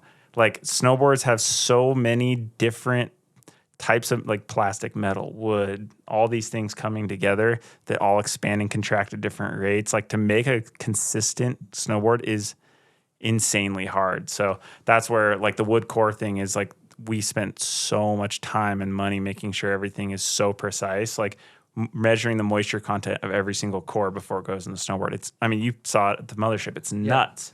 Yeah, and then the amount of hands. That touch the amount. board. Yeah. I'd love to hear you elaborate on that a little bit more. Like how many people touch the board? I wish I would have like really counted it out exactly, but it's for sure in the realm of over 100 people touch one snowboard. And that's every single part. And that's just in our factory, not talking about how every single raw material is made, like how you take the raw virgin plastic and then sinter it into that base and then cut that and then ship that to the factory. Like it's just endless on how many hands actually touch every single snowboard. And like I was saying earlier, it's not automated. Mm-hmm. Like it's really like a full labor of love. And yeah, it always hurts when you see someone just focusing a board when they're getting mad at the street spot. I'm like, I get it and it's all good, but like, damn, like a lot of blood, sweat, and tears went into every single board. Yeah, all for us to get it and just complain. Rip the edges off. Yeah, so long answer, new materials. I think that's what I'm most excited about. Cool. Is just seeing what like. It's cool how dope wood is though. Yeah, it's pretty nuts. Like that we haven't found anything better because it's just like grows on trees and kicks ass. Yeah, it's really sick. You know what I mean? Yeah, like, for sure. Yep. You know what I'm saying? I don't know if anybody follows me on that, but we got another question. 40 experimental question from Boz. What's up with it? Oh, damn. It's my new pow surf company. Been working on it for a couple of years now. I've been doing pow surfers now for almost 10 years, which is kind of crazy. It's kind of got my start. But yeah, it's a whole new pow surf company. Really, the focus was trying to make something semi-hard pack compatible so you could rip a pow surfer at the resort. And Just tomahawk, no board on the hard pack. Aggressively tomahawking down Millie. Just send that thing down to the parking lot. Yeah, No leash. No leash. But yeah, I got to come out and rip the arm on a pow surfer. Oh, all day. We actually, this last year, I did a full team trip where we had all these different pow surfs and we like left our snowboards at home and we pow surfed on like bamboo. We had the Asmos, the Wolfgang one. We had just a little bit of everybody's and you know, like JGs, like and just to try them all out, and you know, like you get on one and that same movement that you would make to do that turn, you're just shooting that thing into the bushes, dude, like straight up. And so it's like, yeah, each board in that realm like needs to be ridden so differently. Yeah, for sure. You know what doesn't get talked about with pow surfing that much as a recent pow surf advocate is like when you tomahawk, the board is like flying around next to you and like can hit you. Like I got a nice one to the shin. Am I on an island, or is this a common problem? No, you can get played for sure. Yeah, I got the leashes that I'll be selling with the boards. Leashes. Yeah, okay. 4D leash there. Right. They extend out to 12 feet, so you know, you're not going to get domed by it. Yeah, get that thing out of here. All right, one more product question that's pretty interesting from Will Alexander. Why aren't there boards for 13 plus boots, 145 millimeter length with 285 underfoot? How long? 345 millimeter length with 285 millimeter underfoot. I'm pretty sure we got boards that'll, we 100% have boards that'll fit a 13 foot. So, yeah, check out the K2 Fat Bob. You guys still making that thing? I would love to bring that hog back, the original unit. I mean, there's plenty of big boards out there. We have like Passport 66 wide, Excavator. I mean, I know Nitro makes a ton of big boards for all the Euro homies. So I think you just got to look a little harder. There's a lot of boards out there. All right. We got a couple more questions. This one's for Nerve. Will we get another Nirvana video part? That's from Nora. Oh, maybe. I feel like I've been fired up to snowboard more. I think this year, since we've been working on the upcoming season earlier, like in the summer, I feel like I'll have more time to snowboard. Mm-hmm. Sick. Love that. Get you back in the streets, or what are we talking? Yeah, Backcountry? I mean, both. Okay. Yeah. Love to see Little it. ATV part. Yeah, why not? Bring it back. Sarge, that same goes for you. I mean, can we just, in these 686 projects, I need like a back 3 late dumper. I mean, I'm like way too busy with those expense reports, to be honest. Oh, no, I'm planning on getting out there with the boys and chucking some cark off some huge booters again. That's my program. That's why, of course. You know, you're always, you're going to chase that for all of the days that you ride. You still want to go get a heater. Shut the boys down on something. Double back recently, cooked up a large one, or maybe that was a couple seasons ago now. But yeah, maybe a few, but it doesn't mean that it can't happen this year. Oh, yeah. We got another question for Nirvana. What is it like working with Jess Camara? Do you ever miss filming video parts? And was your transition, this is a 3-parter, I'm realizing as I'm reading it, was your transition out of pro snowboarding into the industry hard? I mean, it's awesome. I mean, you're working with your friends, and that's something that I was always really lucky to have, is that when I went into the industry, I ended up working with friends. And people always ask, like, oh, well, isn't that harder? Because then what about your friendship? And do you have hard days and X, Y, and Z? And it's like, yeah, of course you're going to have hard days. But I would rather have hard days with my friends than somebody that I don't necessarily know. Because you know, like, what the good and then what's on the other side. So I don't want to say bad, but like people have bad days too. And you know how to handle it. And then it's like not being afraid to have honest conversations too. I think that is a really big thing, because it's like I used to be always scared of being direct and like hurting people's feelings and stuff. And I still kind of struggle with that. But at the end of the day, you're working towards a bigger thing than yourself, and that's what's worth it. And then you could have those conversations, and it just means that you're growing, and you're like growing with yourself, and you're growing with the other person that you're getting into the things with. Yeah. I love it. It seems like you guys have such a good why, like such a good cause, that it's so much easier to work for a brand or with a brand that you back the cause. Right. I think that has always been kind of my North Star with things, is just like working with the people that are trying to do the same things as you and trying to accomplish the same goals. And it's like, you get a more passionate team than like Jess, Ben, and Abby. Yeah, who's the main people behind the scenes over there? So it's Jess, obviously, and then Ben Bullock. He's a huge part of The Uninvited. He's like why all the films happen too. Like he's a pillar for us. And then Abby, she is our social media manager. Cool. I think it's time to hit a salt, guys. I've been refusing these you got 'em? for a while now. You're a first timer? I've never. I might as well, right? Yeah, Might as well. yeah. You just pinch it in the middle. Keep it far turn away. it blue, and then Start. just you can ease it up slow. Yeah. I learned my lesson on my bomb hole. Just sorched myself. Tears slow. were flying. Slow it. Wait, you'll smell it when you get it. There it is. There it is. Not bad. Not bad. It's kind of like a pool cleaner. Exactly. Yeah. It's good. All organic. There we go. There it is. Sarge, how we feeling? Sarge, tilt your I mic like up that. so you don't have to go hunchback of Notre Dame. Yeah, I got like Well, you can little just tilt Notre it. Dame action popping. There we go. We're back. My back. You my go back. Tommy Gesme, hunchback of Notre Dame, front blunt back too. Front My butt, neck back and my to- back. My neck and my back. All right, we're gonna call Curtis Ciszek here. They're doing a big project called it's the Pub Beer Lodge. I actually don't know what it's called, but they've been filming out in McCall, I believe. And let's see if he picks up. It's probably fishing, maybe not. Probably on a jet boat right now. Uh-oh. Kurt, Hello, Chris. I didn't hit record, so we have to have this. Yep.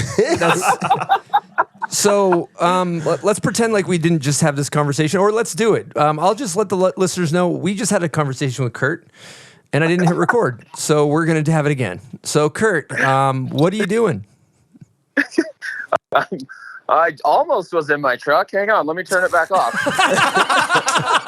It's like, good God, this is my nightmare. How was your 4 month fishing expedition? Did you catch anything? Yeah, fishing was good. Steelhead was decent. Just got off 2 days ago. Got all my camp stuff and all the fishing stuff and the boat all put away. I headed to the coast for a couple weeks with hopefully some surfing and chilling. So you don't actually catch fish yourself. You tell people where to catch fish? No, I run an adult daycare. I don't get to fish. It's like a senior citizen home for people that want to get outside. So, the winter's right around the corner. You've just been fishing all summer. I'm guessing you're just bloated and just not in good shape. No, couple of timber lights this summer for sure. It's time to get on the bike and in the ocean and burn this back off. I love it. Well, let's talk about the project you guys filmed for. What were you guys doing up in the lodge, the 10-barrel lodge? So the whole premise was kind of like a team house in an awesome location. But Tim Barrel kind of took the idea and blew it way up, and they got like a huge mansion with like an indoor pool, and I don't know, it was like a whole deal, big party, and we even got snow conditions. Found a bunch of new rad terrain out there, and filmed a bunch of snowboarding. Yeah, how's the video looking? Video's looking pretty good. I haven't seen it yet, but I've just seen random clips here and there, and Ben Ferg and Ejak have some good stuff. I've got some decent stuff. It should be pretty good. Still got it. I mean, barely. I'm hanging on by a thread, but yeah. So we were wondering, you're the only guy on Columbia outerwear? Is that correct? Yeah, I am. Snowboarder, yeah. No other They have some skiers. No other riders. But no other team. I keep trying to convince them to get some more people. We'll see. It's better if you just kind of keep it the one-man show. You're like, you see how this Kurt guy's throwing it down out here, you guys? Wait, no, guys, stay away. This is my sponsor. You guys get back. It's more of a fishing thing anyways. You guys don't want to come onto this side of it. Exactly. Yeah, my deal with them is like half fishing, half snowboarding, which is kind of cool. You get to go to like Florida and get fishing shit. Amazing. So let's talk 10-barrel for a hot second. Yep. Two-part question. Who drank the most beers? A, who's the most bloated? B. I'm probably me on both. No, I don't know. Okay. I'd say we're pretty even there. Ejak, Ben, we could all put them down pretty well if we have to. I'd say Ejak and I were there the longest, so we probably drank the most. Yeah, you guys still able to be productive. Still got some clips. Yeah. When it was go time, turned it off for sure. And that piece of shit Polaris kind of got you out there where you needed to go. Hasn't caught on fire yet, but any day, no. Any day. Have you sledded with J-Stone yet? No. We're about to. The Polaris brothers are about to get after it. We're doing a trip. Big winter ahead of us. Got a lot of boards to test. Oh yeah. Yeah, we do. It's a board testing trip. We snowmobiled all day. We take 2 runs at the beginning of the day, and then we're done. Let's go find some new zones. Okay. All right, Kurt Dog. Well, I'm sorry that I had to call you again. We actually did that was like another 20 minutes of podcast we're redoing right now because I stopped recording like a complete fucking idiot. But how long have you been today? We're coming around hour 3. Okay. Well, that's not bad. Yeah, not too bad. We're on the tail end, so nobody's listening anymore anyway, so it's all good. Okay. How you like the boards J-Stone design? Oh, they're the best. Do you think he's we're gonna good at his job or right. not that good? The what? Is he good at his job? Oh, he's the best at his job.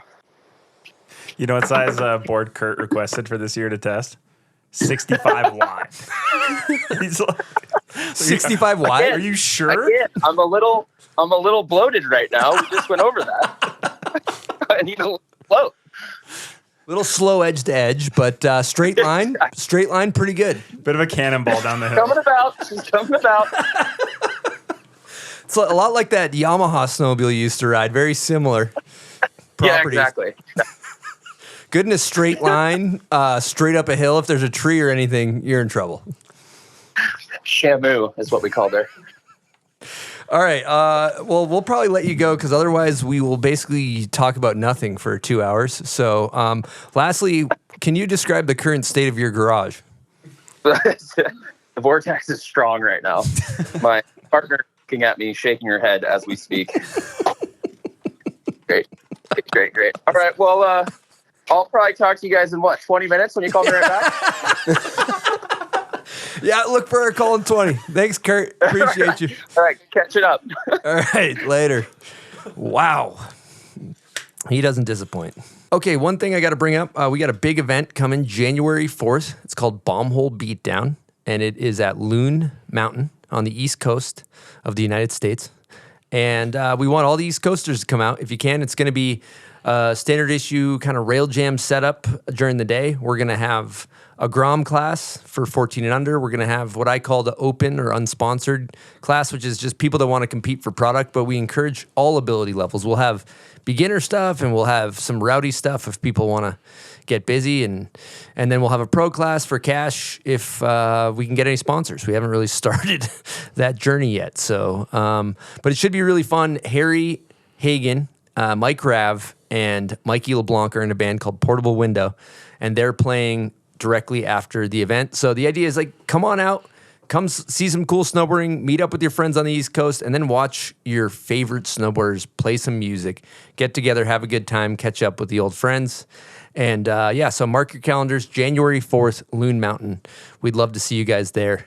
And I know that you guys have some cool stuff coming up, Nirvana, with the partnering with the VG premiere. There's Bittersweet's playing as well, right? Oh, yeah.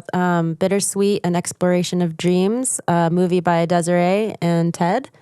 They are, premiering at world premiere up at the Skullcandy HQ November 2nd. So that's coming up quick.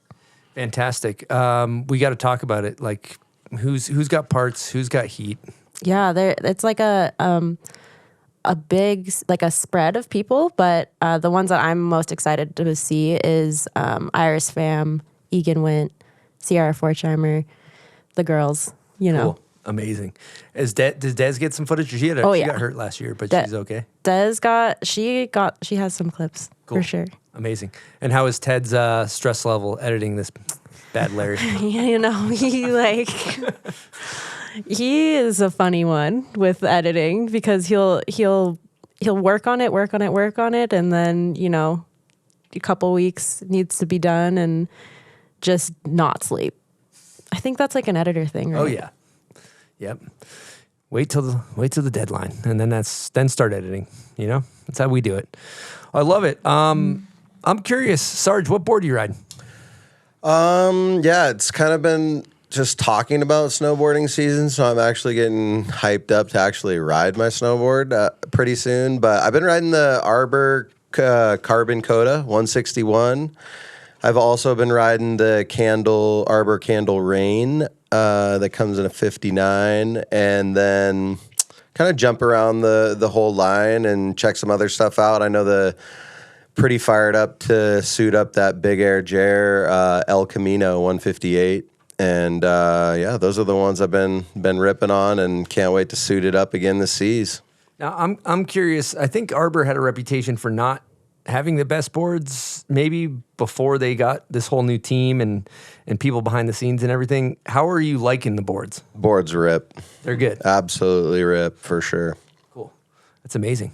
Jay Stone, what are you excited to ride? So I always ride a bunch of boards, probably way too many every single season, part of the job, which is a good problem to have. But Sage and I got to work on a board all last season together. We had a day out up at Guardsman's, insane POW day, literally chest deep. I can't say the name of it yet, I don't think, so I won't. But it's you'll see Sage riding. It's a red base board, and yeah, it's probably the most hyped I've been to get on a board in the past few years. Like, I think it's going to be a huge hitter, and we really wanted to focus on like more resort power riding for like kind of the more average skill level person that wants to like have like a super fun, playful all mountain board. Did you soften it up a little? What'd you do for yeah. So it's way more, and this was Sage telling me this is what he wanted, which is really cool. Like, he's super connected with the product and really understands like not everyone is hitting 120-foot backcountry jump like he is, and it's nice to have a more, you know, mellow flexing board when you're cruising the resort on a POW day. So it's more medium flexing. There's some really sick design features in there that make it super forgiving, like insane in the POW. It's such a fun board. So Cool. Yeah, we're hyped. Amazing. Nerve, what plank you on? These days I'm on the Katie Kennedy 2-time. It's a lib board. And then got some uninvited union bindings. First time actually that I've really ridden union in a long time, and it's really fun. Cool. You like them? Yeah, I love them. And then I'm in the market for POW board these days. Okay. I love that. I've got some suggestions. He's gonna pedal some K2 on you, but I heard they're not bad. They do all right. They slide down the hill. Yeah, I like it. We have a secret thing we're cooking up from the bomb hole that we will announce soon, but we've been working on something, so stay tuned on that. Excited to ride that plank. What board are you on? Silk D, aka Joey B. How you doing? How you doing?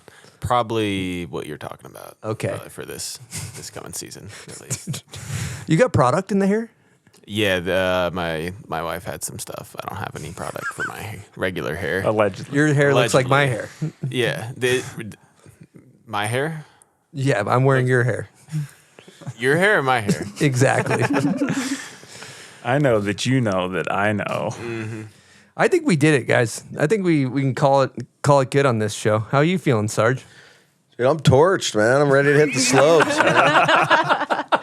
Let's get out there. Yeah, I'm ready to just go ride. And storms starting to feel cold, and I'd like to shift the focus back onto getting on the chairlift and slapping some high fives. We gonna see? Let's just talk Dream Trick this year. We back 7 dumper. Is that coming out of retirement? Like front cork sev over the road gap or something. Seahawks jersey, or you're wearing 686? Probably have 686. Okay, all right. Yeah, I don't know. You never know, though. How you Gino's throwing the rock Yeah. pretty good, so you got to support. Yeah, absolutely obliterated the Patriots. Not a very fun game for me to watch. I made sure to hit you with the text message right before the game started so that we could be synced in on that. I don't know if you noticed, I didn't really text you during the game because it was not very fun. I noticed that your phone kind of wasn't responding to anything of mine anymore after that, and I was actually surprised you even called me. All right, it's been a good show, guys. PMAC, thanks for coming on. Stone, Anytime. aka Boson, Nirvana, Duh. Silk. Who wants to do the sign off? Sarge, why don't you hit us with the sign off? You know, kind of take us out of the show, like a thanks for watching type of deal. Thanks for tuning in, checking out the Halloween costumes. I hope y'all load up, fill your pumpkin bin with all the goods, fill up the stomach, and get after it. Now let's go boarding. Yes. Come on. Nice work, B-Mac. That was great.